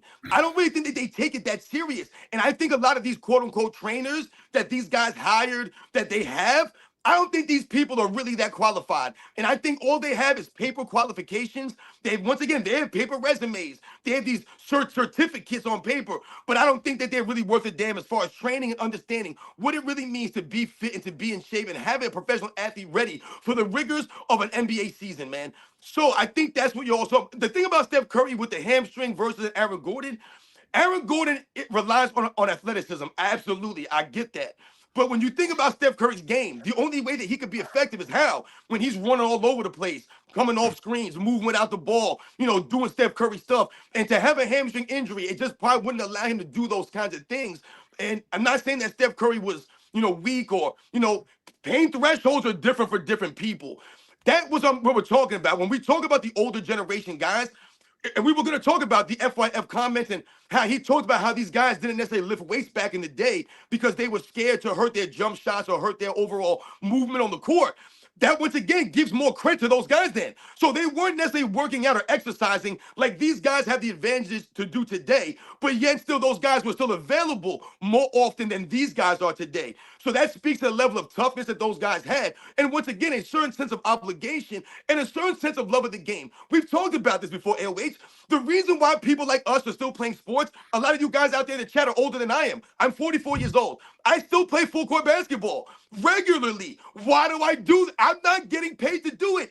I do it because I like playing basketball. I really enjoy running around. I like to compete. I like to sweat. I like to bang into people. I like to play basketball. And I just like playing the game. But I always tell you guys, I also understand there's another side to this, that I know the next day I'm going to have to pay for it by dealing with some level of discomfort and pain, whether it's my back, my feet, my ankles, whatever it is. I have to deal with those kinds of things. There's the same thing the NBA players are dealing with. Once again, to another degree, no one's ever comparing us to professional athletes. But like we mentioned, they're getting the compensation and they have all the advantages to be prepared for another game. These guys in the 70s, the 60s, the 80s, and up into the 90s were playing back-to-back playoff games. So there was no rest for those guys, and they were still out there doing it. Robin, you don't just have to deal with it. You have to go to work on top of it, not go to your trainer, not go to your massage therapist, not get in the super healing machines that they have nowadays. So listen, somebody in the comments said they want to keep getting paid. Well, of course they do. We all do. And the rest of us are going to have to work until we're 65 or so to make crumbs of what these guys made. Be thankful. Try replacing all the excuses with thankfulness. You were blessed to get to play basketball and play a professional sport and get paid millions of dollars to do it. And you know, for me to sound like I was criticizing Steph Curry is interesting because I don't picture him as the type of guy who doesn't want to compete.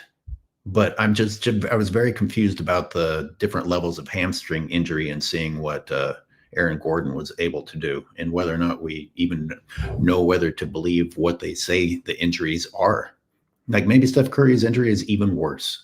I'm not trying to call out Steph or Aaron. I'm confused about the diagnosis and then the after effects of it. And you mentioned the weightlifting.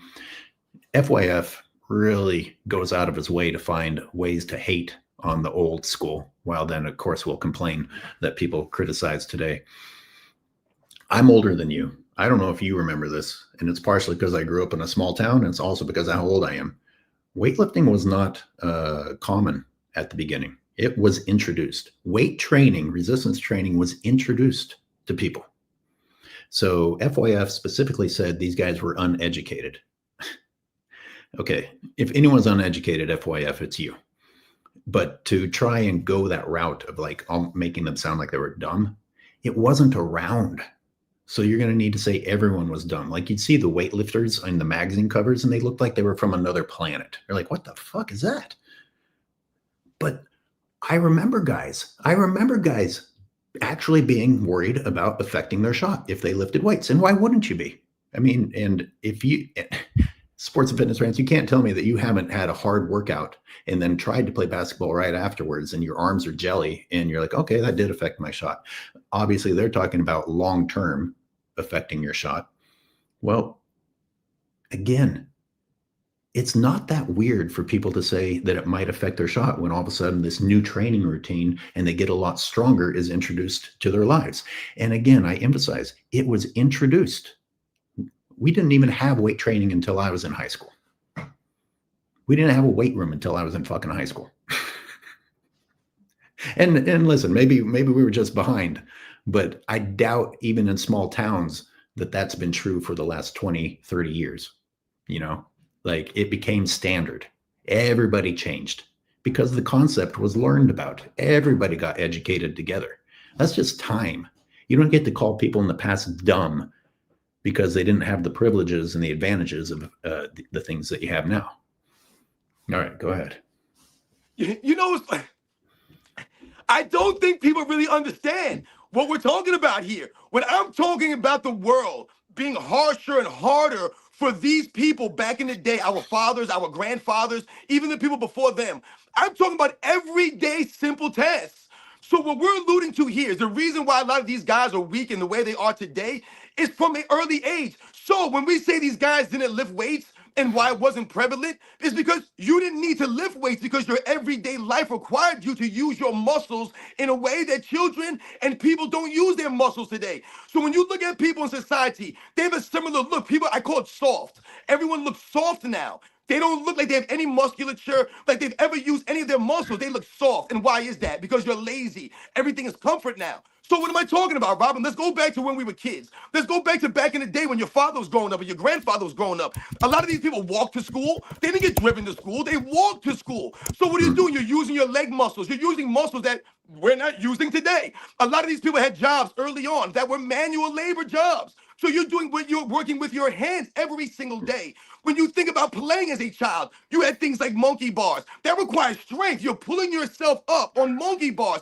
Anyone that climbed monkey bars as a kid understands a certain level of strength is required, or you're going to hurt yourself on the monkey bars. We also did things like climbing trees when I was a child. This requires strength, coordination, all of these things. So as you're growing up, you don't necessarily have to worry about lifting weights or going and working out because your life is requiring you to use your muscles to grow up. So you're developing naturally the way you should. When you look at a lot of these guys from the 60s, the 70s, the 80s, they're built like grown men who grew up using their muscles, not necessarily lifting weights. So yes, people exercised and lifted weights in the 50s and the 60s. Guys like Bob Pettit were one of the first people that was known for exercising. We all know about Will Chamberlain and his prowess working out and exercising. There were a lot of players, but when it's funny when you look at a lot of the players from the 70s, the 80s, the 90s, when you look at their bodies, just look at their bodies and look at the players today, their bodies. It's a completely different body. When you talk about toughness, it's not just the physical, it's the mental toughness.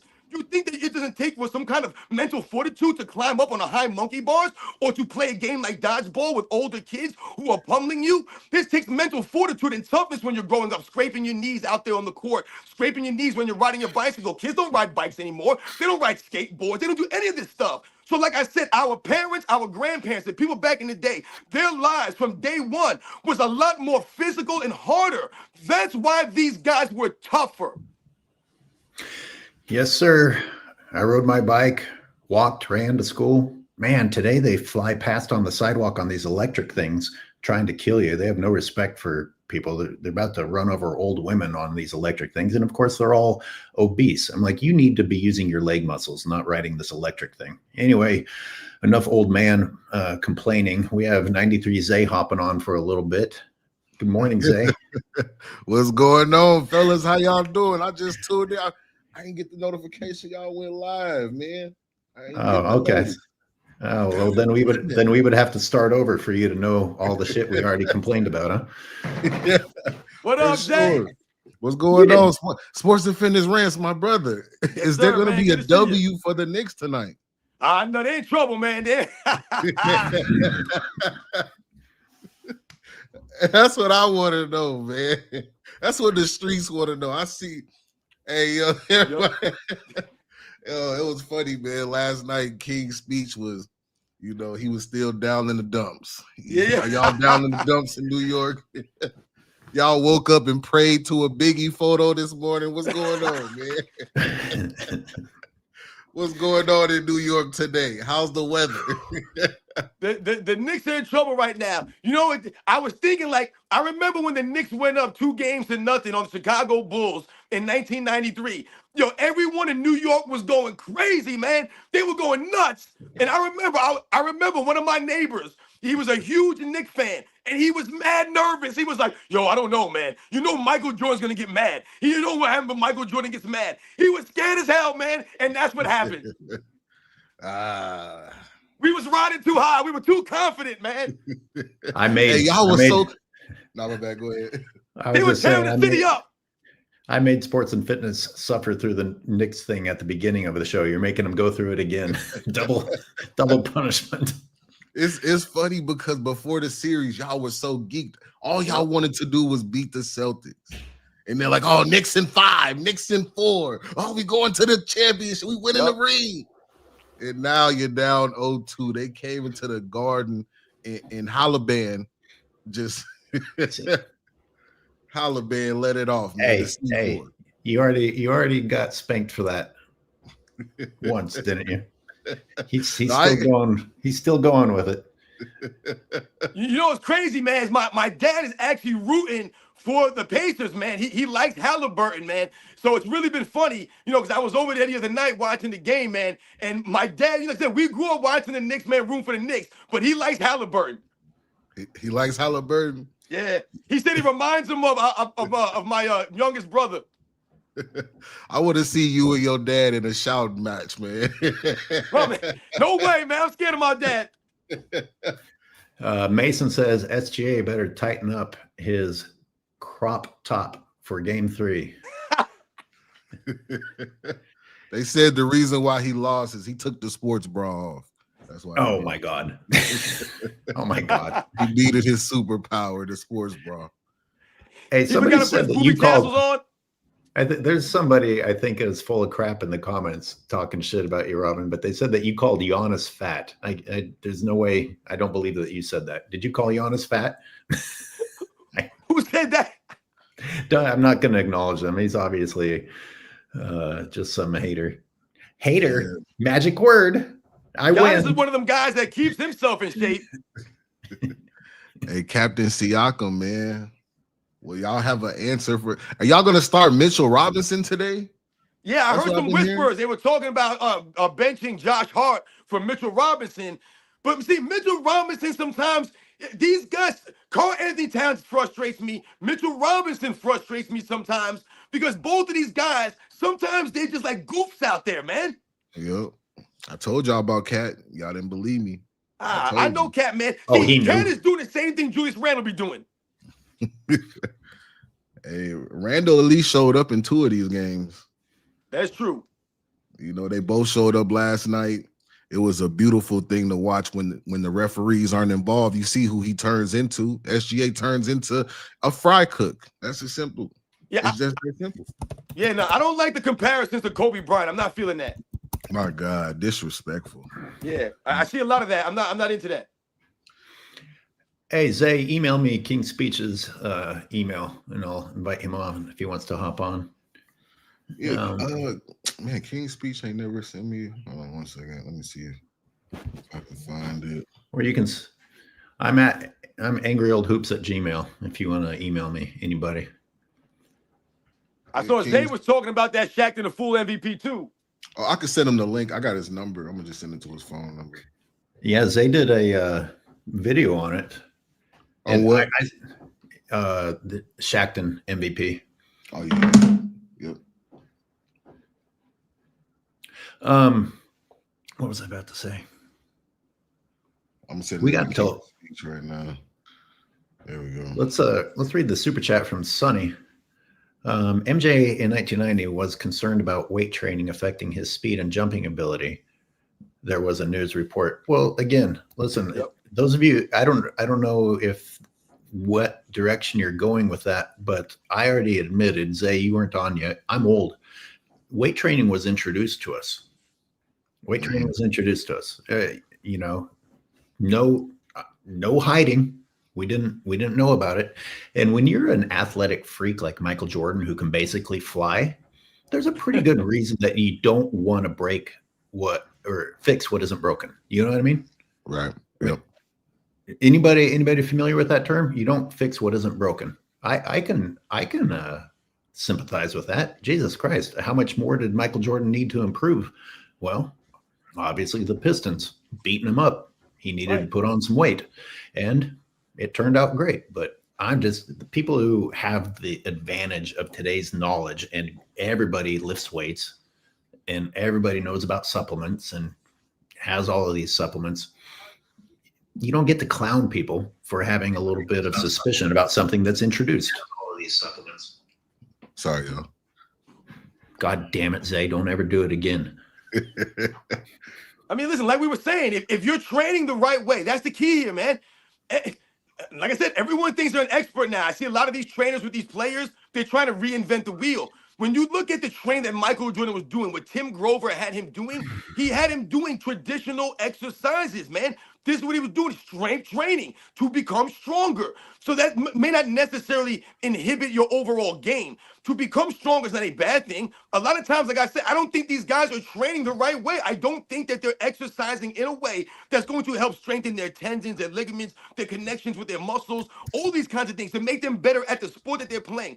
And one of the other things that we have to also mention, a lot of the guys today, a lot of the younger generation of kids coming up, they don't play multiple sports. They try to specialize in basketball. So they spend a lot of time just playing basketball. When we were kids growing up, like I mentioned, listen, I used to play tackle football outside, just tackle football. That's what we did. You played tackle football, man. So when you think about a lot of these things that you did as a child, this is what I'm talking about. You just were tougher because you had to be, because your childhood required you to be tougher, but you also played multiple sports. A lot of the guys back in the day, they were great overall athletes that played multiple sports growing up as a kid. A lot of the guys now, they play basketball. So you're not really getting that balance overall with your development if you played multiple sports growing up. You know what else we played? I told my girlfriend about this because we were talking about things that you said ignorantly growing up and that you learn you don't say. We played something, forgive me everyone for this slur, but we played Smear the Queer when we weren't playing an actual football game. And that was some ballsy shit. Like you held onto that ball right until you lost the nerve to hold the ball. And you're about to be. You're on, by the way, King Speech. We can hear you. Hey, what's going on, man? Yeah, I'm in gross. I saw you that's on email. Yeah, I left it in a private chat if you pick it up. I got it. Yeah. I mean, man, there's a lot of stuff y'all done covered today, bro. So much stuff. It's so funny, man. The playoffs are going on. It's a great playoffs. And he's not even in it. And yet he found a way to make himself news so many different ways. You know what I'm saying? You know, but like I said, Uncommon Sense, if y'all saw that Uncommon Sense video, he absolutely destroyed Rich Paul, like killed his intelligence level. Y'all covered it as well. But it's like he doesn't even realize how hypocritical he was, you know, to come at Falk and then talk about revisionist history when that's all they do over there. You know what I mean?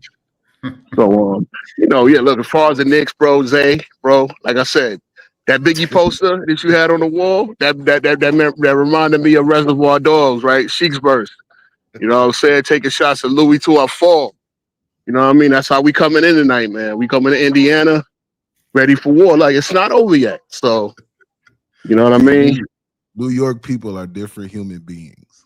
No, look, as I said, man, I'm a long suffering. I told you, y'all need to check my channel. Y'all need to check my channel. I did a whole thing about the New York Knicks, a long and hard history of the New York Knicks.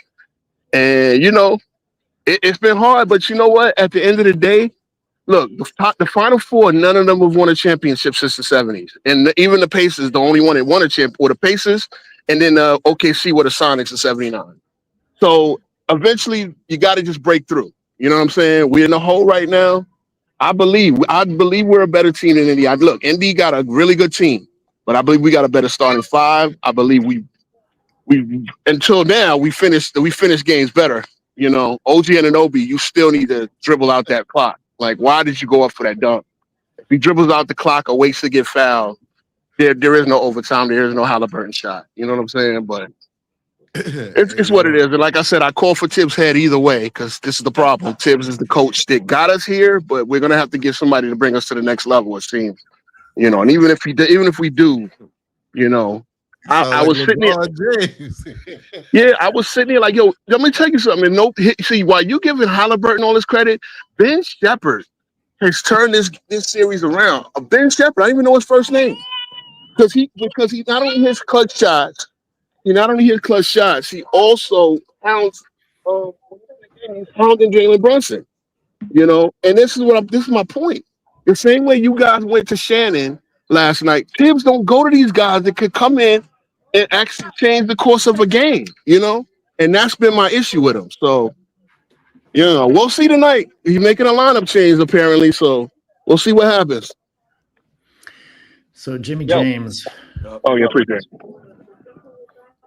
Jimmy James with the chat. Jimmy, did you want to hop in? You've had a lot of good comments today. So has Jesse Glad Saget. If MJ would have done the LeBron Zesty squats, he could have played another 7 to 8 more stat padding seasons. And this ties in a little bit to what I was saying earlier. It's like do we have to watch everybody have a long career, or can we just enjoy a short, fantastic career?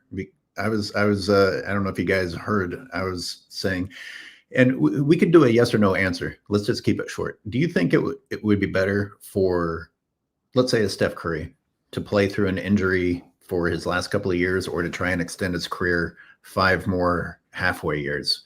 And you put that next to MJ, played hard and gave us everything he had straight through. And then he had the Wizard years, but he gave us everything he had as a 40-year-old also, to where he was draining black goo out of his knee. But, would anyone actually like to have seen the zesty squat version of Michael, who played another? What does that mean, by the way? Is this like hinting at homosexuality, or no? You didn't see that video of him doing those squats? I know, but what does zesty mean? Yeah. Okay. All right. That's what I figured. Since everybody talks about Shea and zestiness, it makes sense.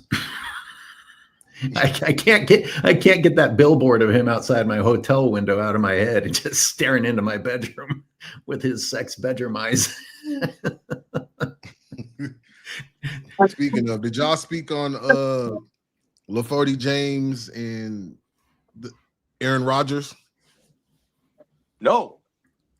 Oh yeah, Aaron Rodgers was on the Joe Rogan show, and he said they were talking about LeBron being at the Diddy parties, man.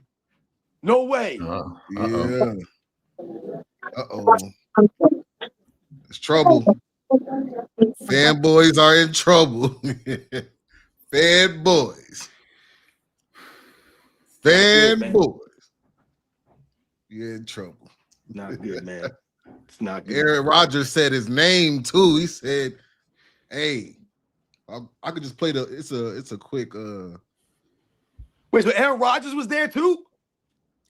Well, why does Aaron Rodgers know this? Listen to this. Many guys were on video saying, "Ain't no party like a Diddy party." How many people like openly talked about being there? LeBron? Yeah, how Ashton Kutcher, all these people. Like, you guys all went. You didn't see nothing? You didn't see nothing? Yeah. Donnell? I don't quit. It's a little quick snip. I gotta go watch the whole clip, but I just got sent that. So I'm like,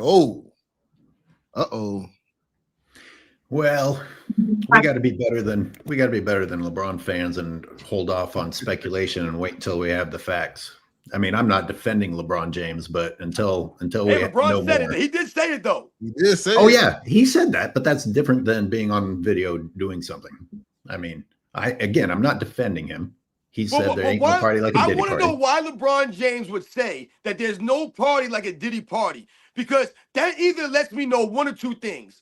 Either you heard about the weird, crazy things that they were doing that you would make that comment, or you were there and you witnessed some of the weird, crazy things that they were doing and you would say that.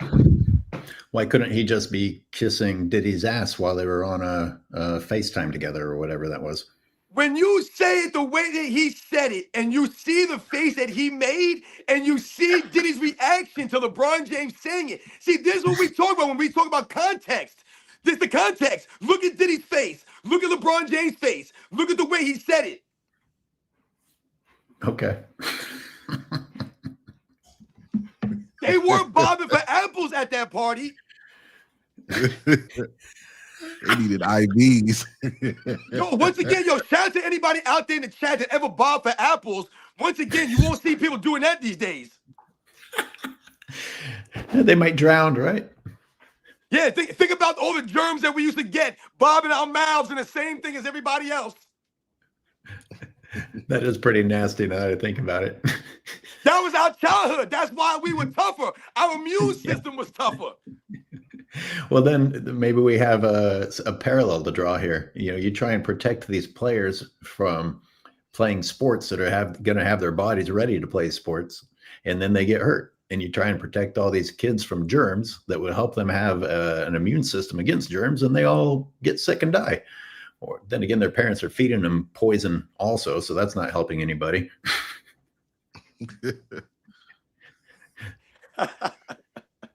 I mean, look people eat for breakfast now? The kids going to school with their fucking power drinks for breakfast. Jesus Christ. Oh shit! Whose mic is? Exactly. That's exactly true, man. Like I said, you see kids coming to school with Dunkin' Donuts, culottes, and all kinds of glazed donuts. And these are kids in elementary school, man. You kid frost and stuff all over their mouth at 8 o'clock in the morning. What are we doing here?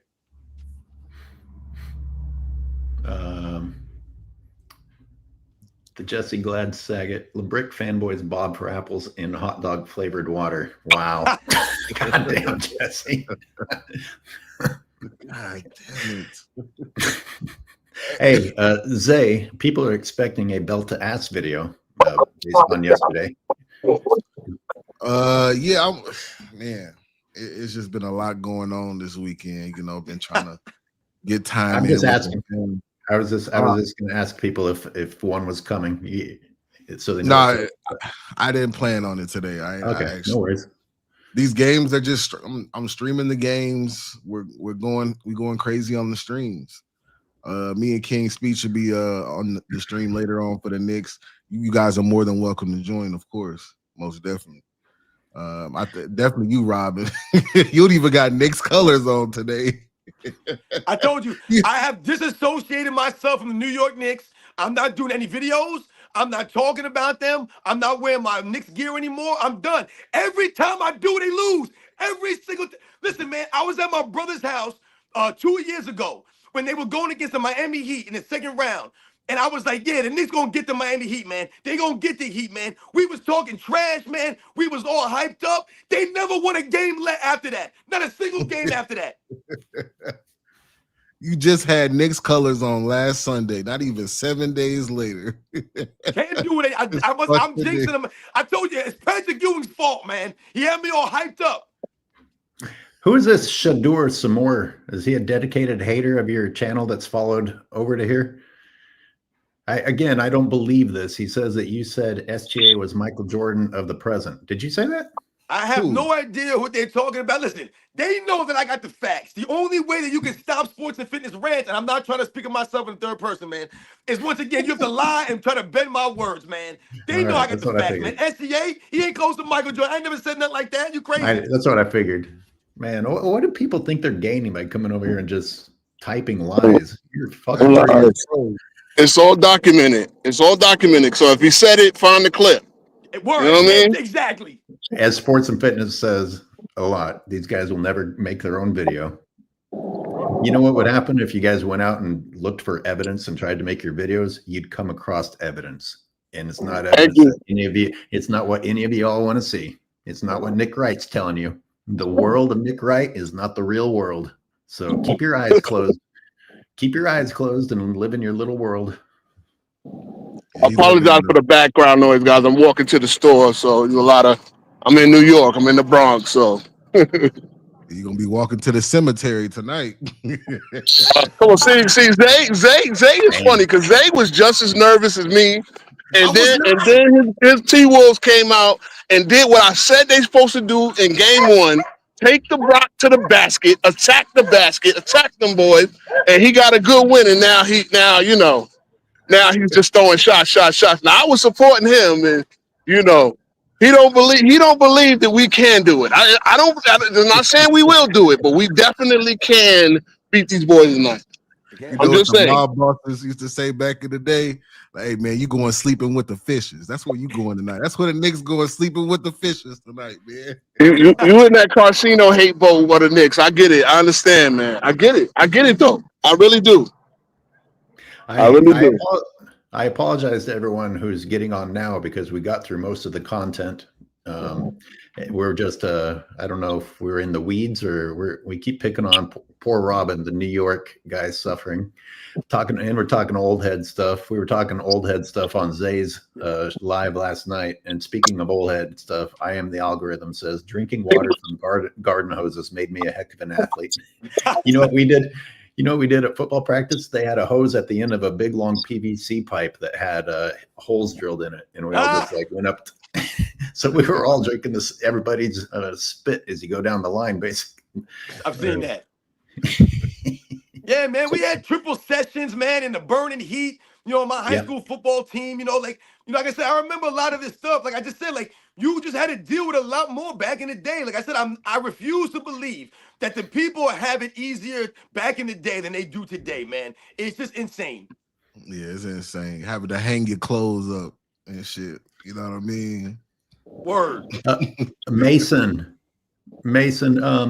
you mean calling in, or do you mean becoming an official panel member? Ever since the season ended and Dart got banned, I think we're figuring things out as we go. I mean, I got a copyright ban. Zay got copyright ban. Dart has been just executed permanently. Terminated. That's crazy. They terminate Dart before they terminate. Oh, we stand with Dart, man. Dart getting his channel back. I believe so. I believe he's going. We got to stand with Dart, bro. Yeah, that's crazy what happened to him, man.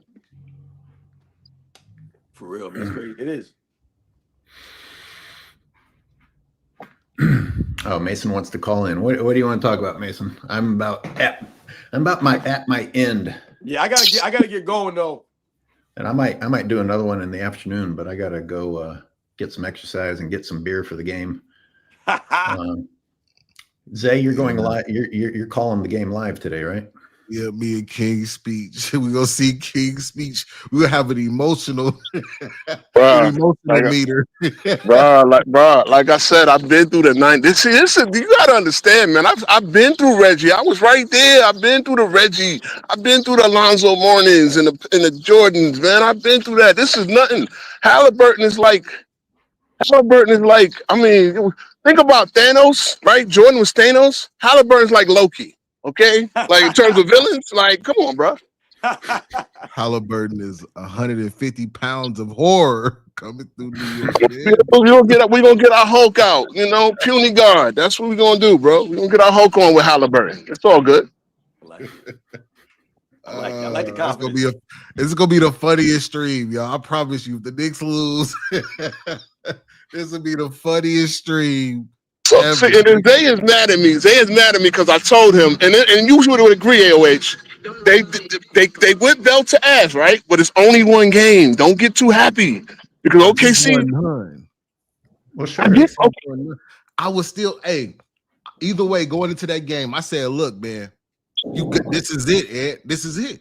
You gotta do this." And I was turned up from start to finish. You're right. And your boys did what I told them to do. Stop taking all them goddamn threes. Like, so look, Hartenstein is a good rim cover, but y'all can get to the basket on Hartenstein and check. Stop settling for threes. Yeah, but they hit their open shots yesterday. That's the problem. It all sets up. Oh, yeah. Gobert actually had a nice couple of steals and stuff last night, a couple of defensive plays. But when they were up 30. Yeah, bro. Yeah. One couple of ways we're up 10, 15. He got some steals in the first half. Yeah, I know. But yeah, that's all they got to do is take it to them boys. And then same thing. I think they figured out SGA and that foul baiting. Like just stay disciplined. That's the thing. You get to see him over and over again, and then you realize like his bag is not that deep. And if you got a good disciplined defender in McDaniel, just refrain from fouling them.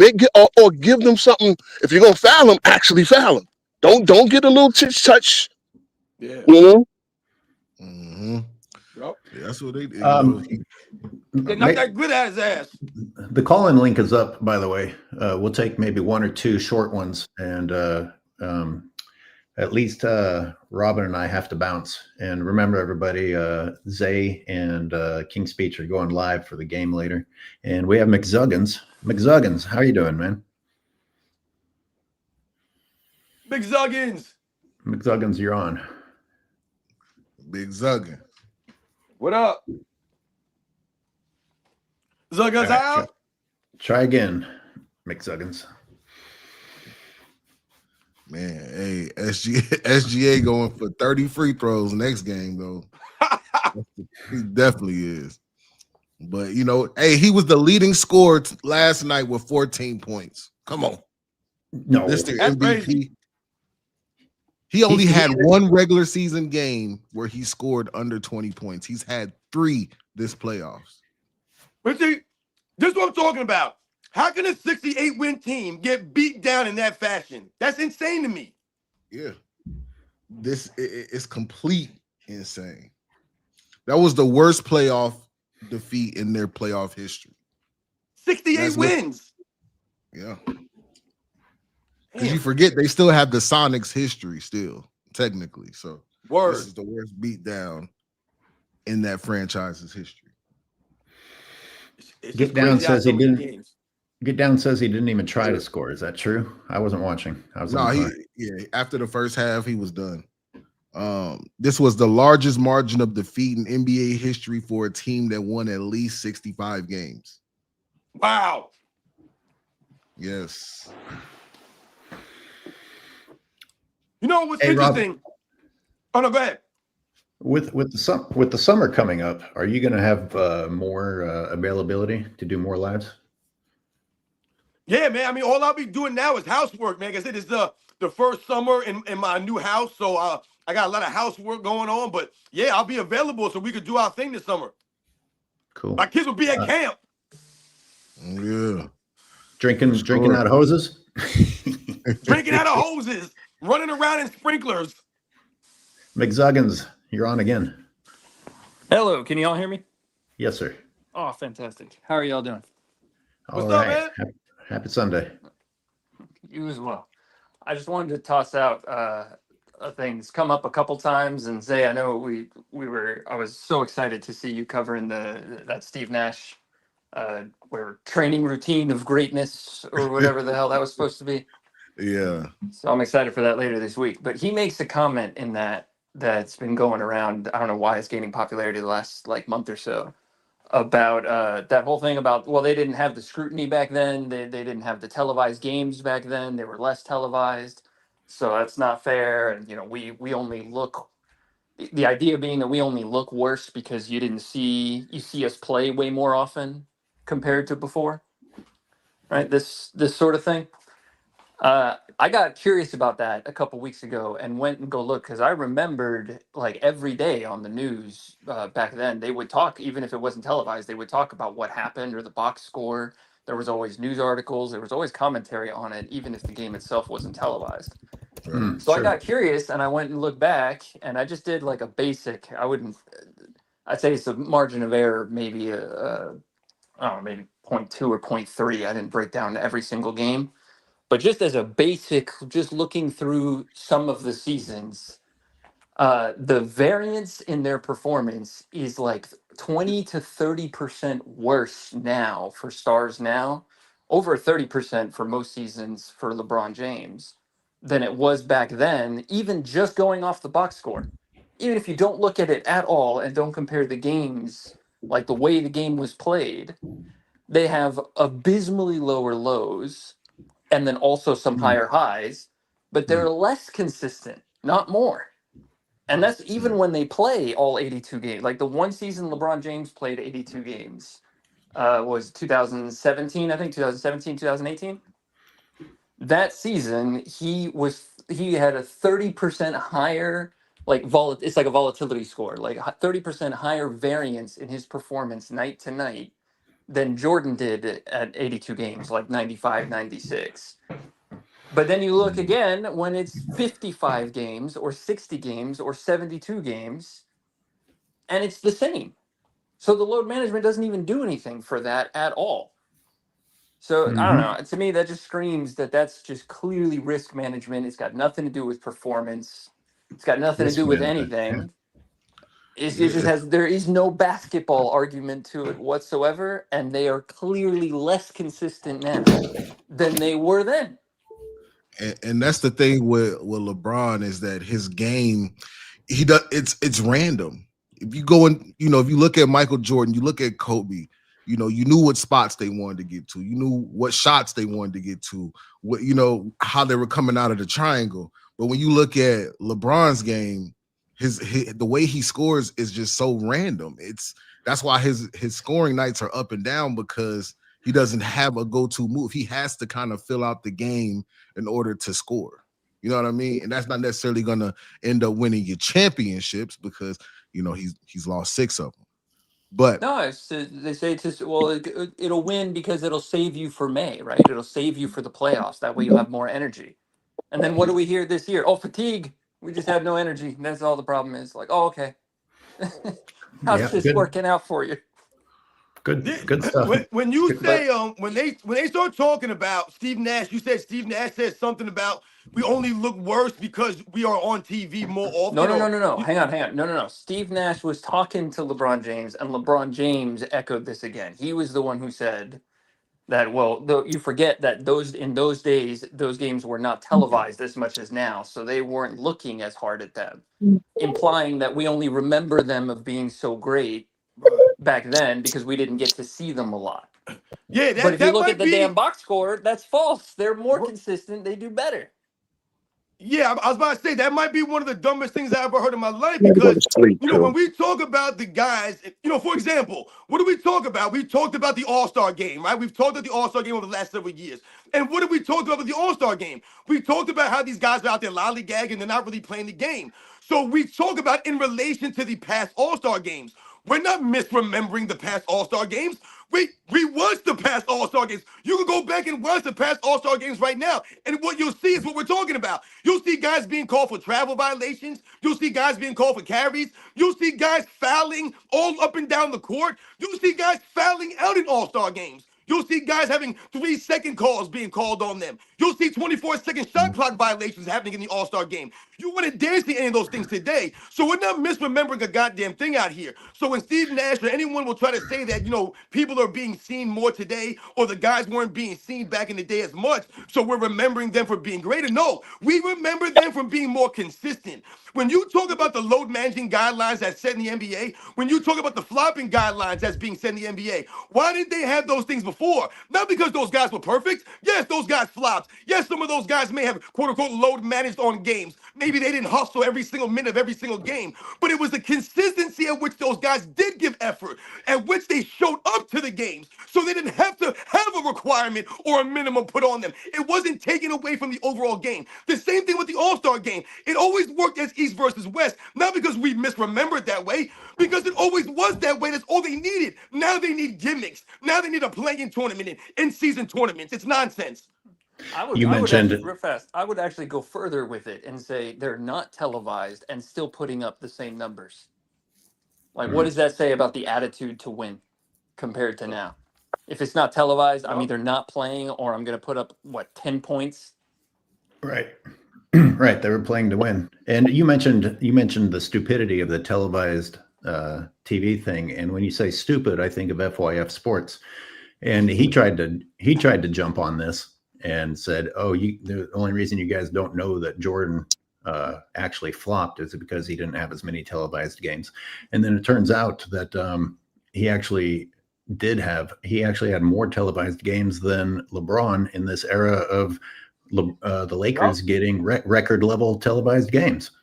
Like he didn't even fact check before he posted a desperate attempt to hate. What's even crazier about that is that Jordan brought more people to watch the game. You know how many people's grandmas watching the game? People were rushing home, getting into car accidents, trying to get home from work to watch the game. Come on, hey, careful, Zay. They're going to jump on that and say Jordan caused people to have car accidents. At least LeBron doesn't do that. You know what I mean? You know how long it take you to get from one side of Chicago to the other?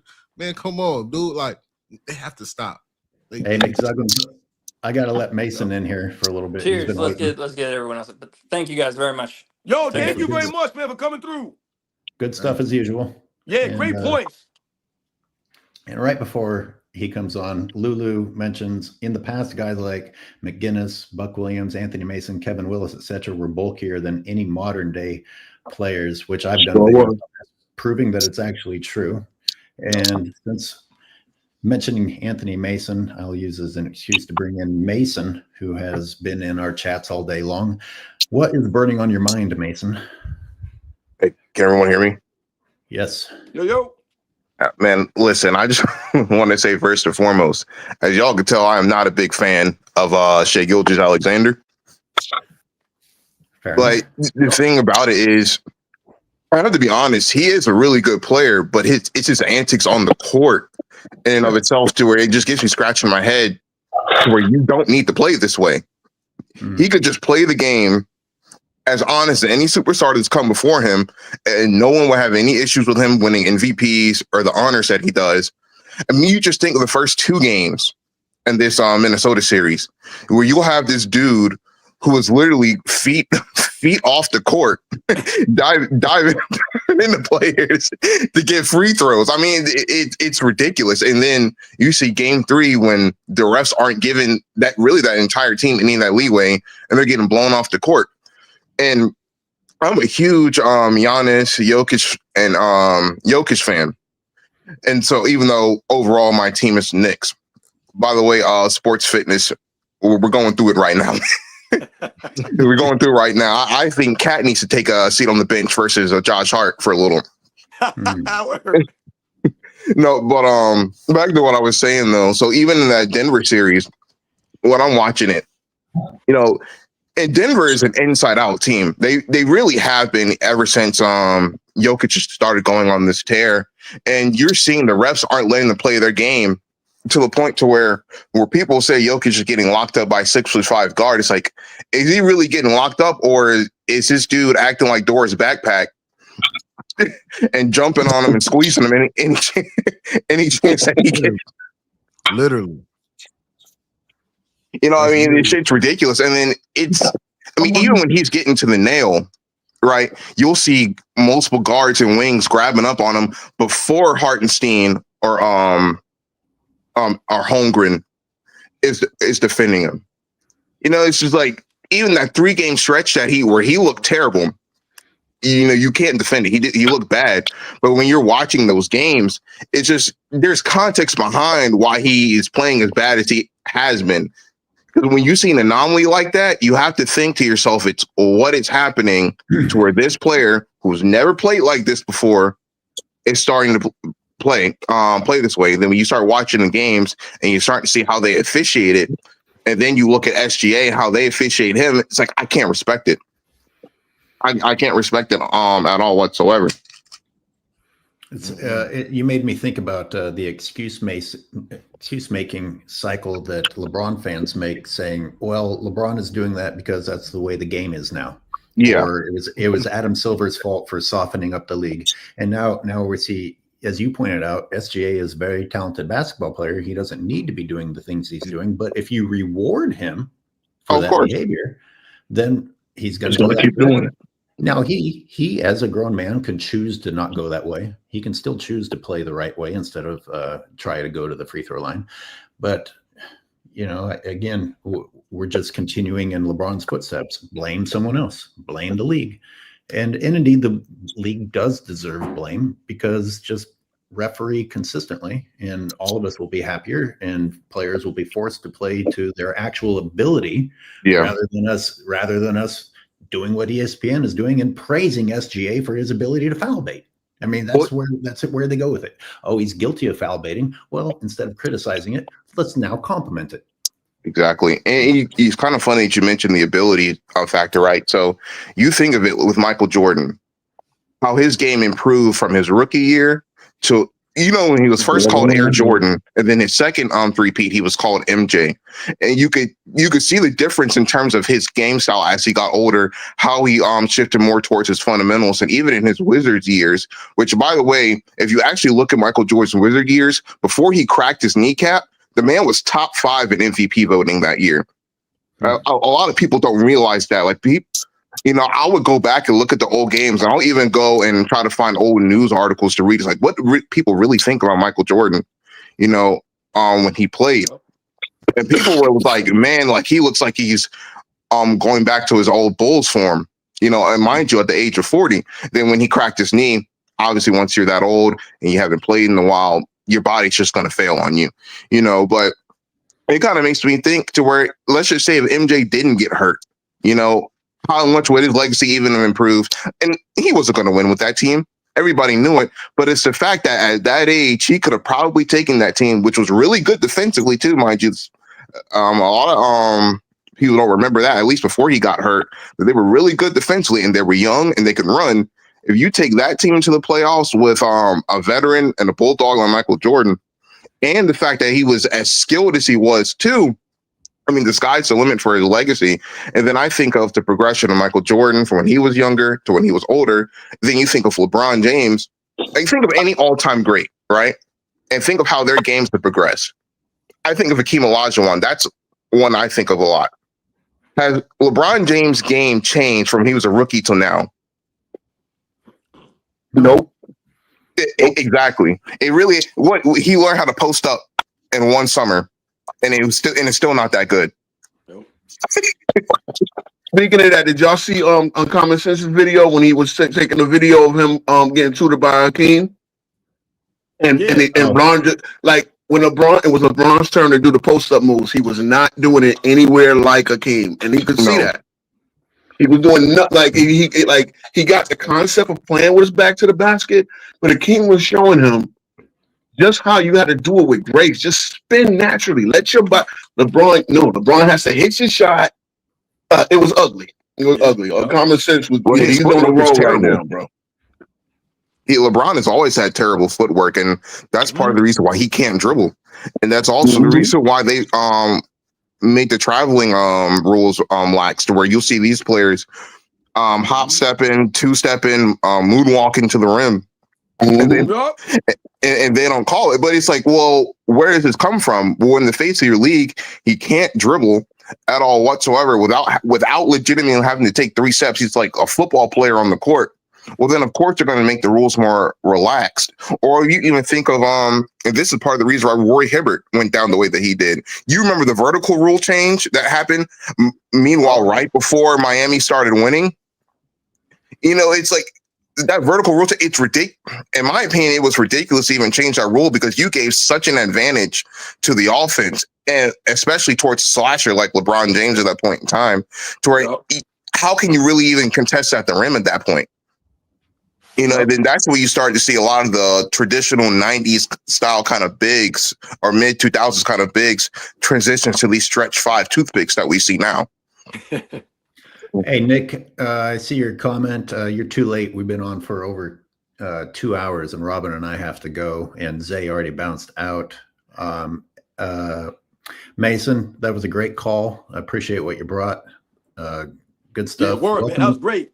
Welcome to the channel, and I hope no problem. And listen, keep your head up. Those Knicks, if they win tonight, we got a chance. We got a chance. For real, all right, Mason. King Speech, thanks for popping in. And hey, Robin, I've got one last fitness question for you. When we talk about Jordan's body breaking down when he came back for the Wizards, do you think things would have gone any differently for him if he had just played straight through and his body never had that downtime and then had to try and come back? You know, people talk about wearing the body down by too many practices, too many games. Well, there's also an argument that you actually will benefit if you just keep your body used to that instead of your body going down, especially when you're old, and then you try and make your body do what it was doing. Which ones do you think Jordan had the same likelihood or less likelihood of a knee injury like that if he had just kept playing from 98 through 2001? Oh, absolutely, 100%. If he would have kept playing, I don't think it would have been an issue, because you're talking about the weight that he put on. When you talk about weight, that directly impacts your knees. I tell people all the time, if you just gain like 10 pounds, that's like double the gain on your knees. Your knees are taking the brunt of this stuff, your lower back. That's what's taking. So Michael Jordan gained that weight because he wasn't playing those years. So absolutely, that layoff definitely impacted him at that point in time of his career. Absolutely.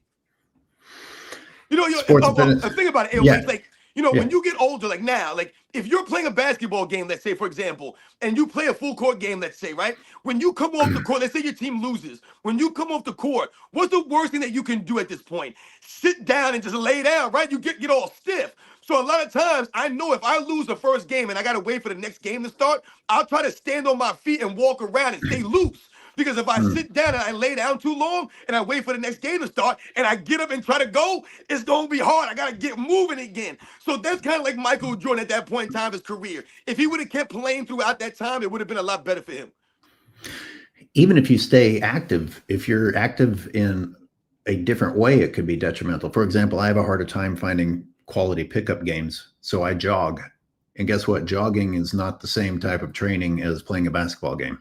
You know, it's certainly better than no exercise, but yeah, it makes me think about when Falk said that Jordan had to change his body from a baseball body back to a basketball body. Right. It's like, you know, there's more to that than I think a lot of people realize. Bookmark, thank you. Thank you for the appreciation. Thanks for that chat. And I apologize to everyone who got here late, but we have got to wrap it up. But it was good to be able to chat with you again, Robin, on this live. And I know all the viewers appreciated it. So we'll get back into the routine, everybody. Yeah. Enjoy that Knicks game tonight. You guys have a great weekend, man. Enjoy your Memorial Day weekend, guys. All right.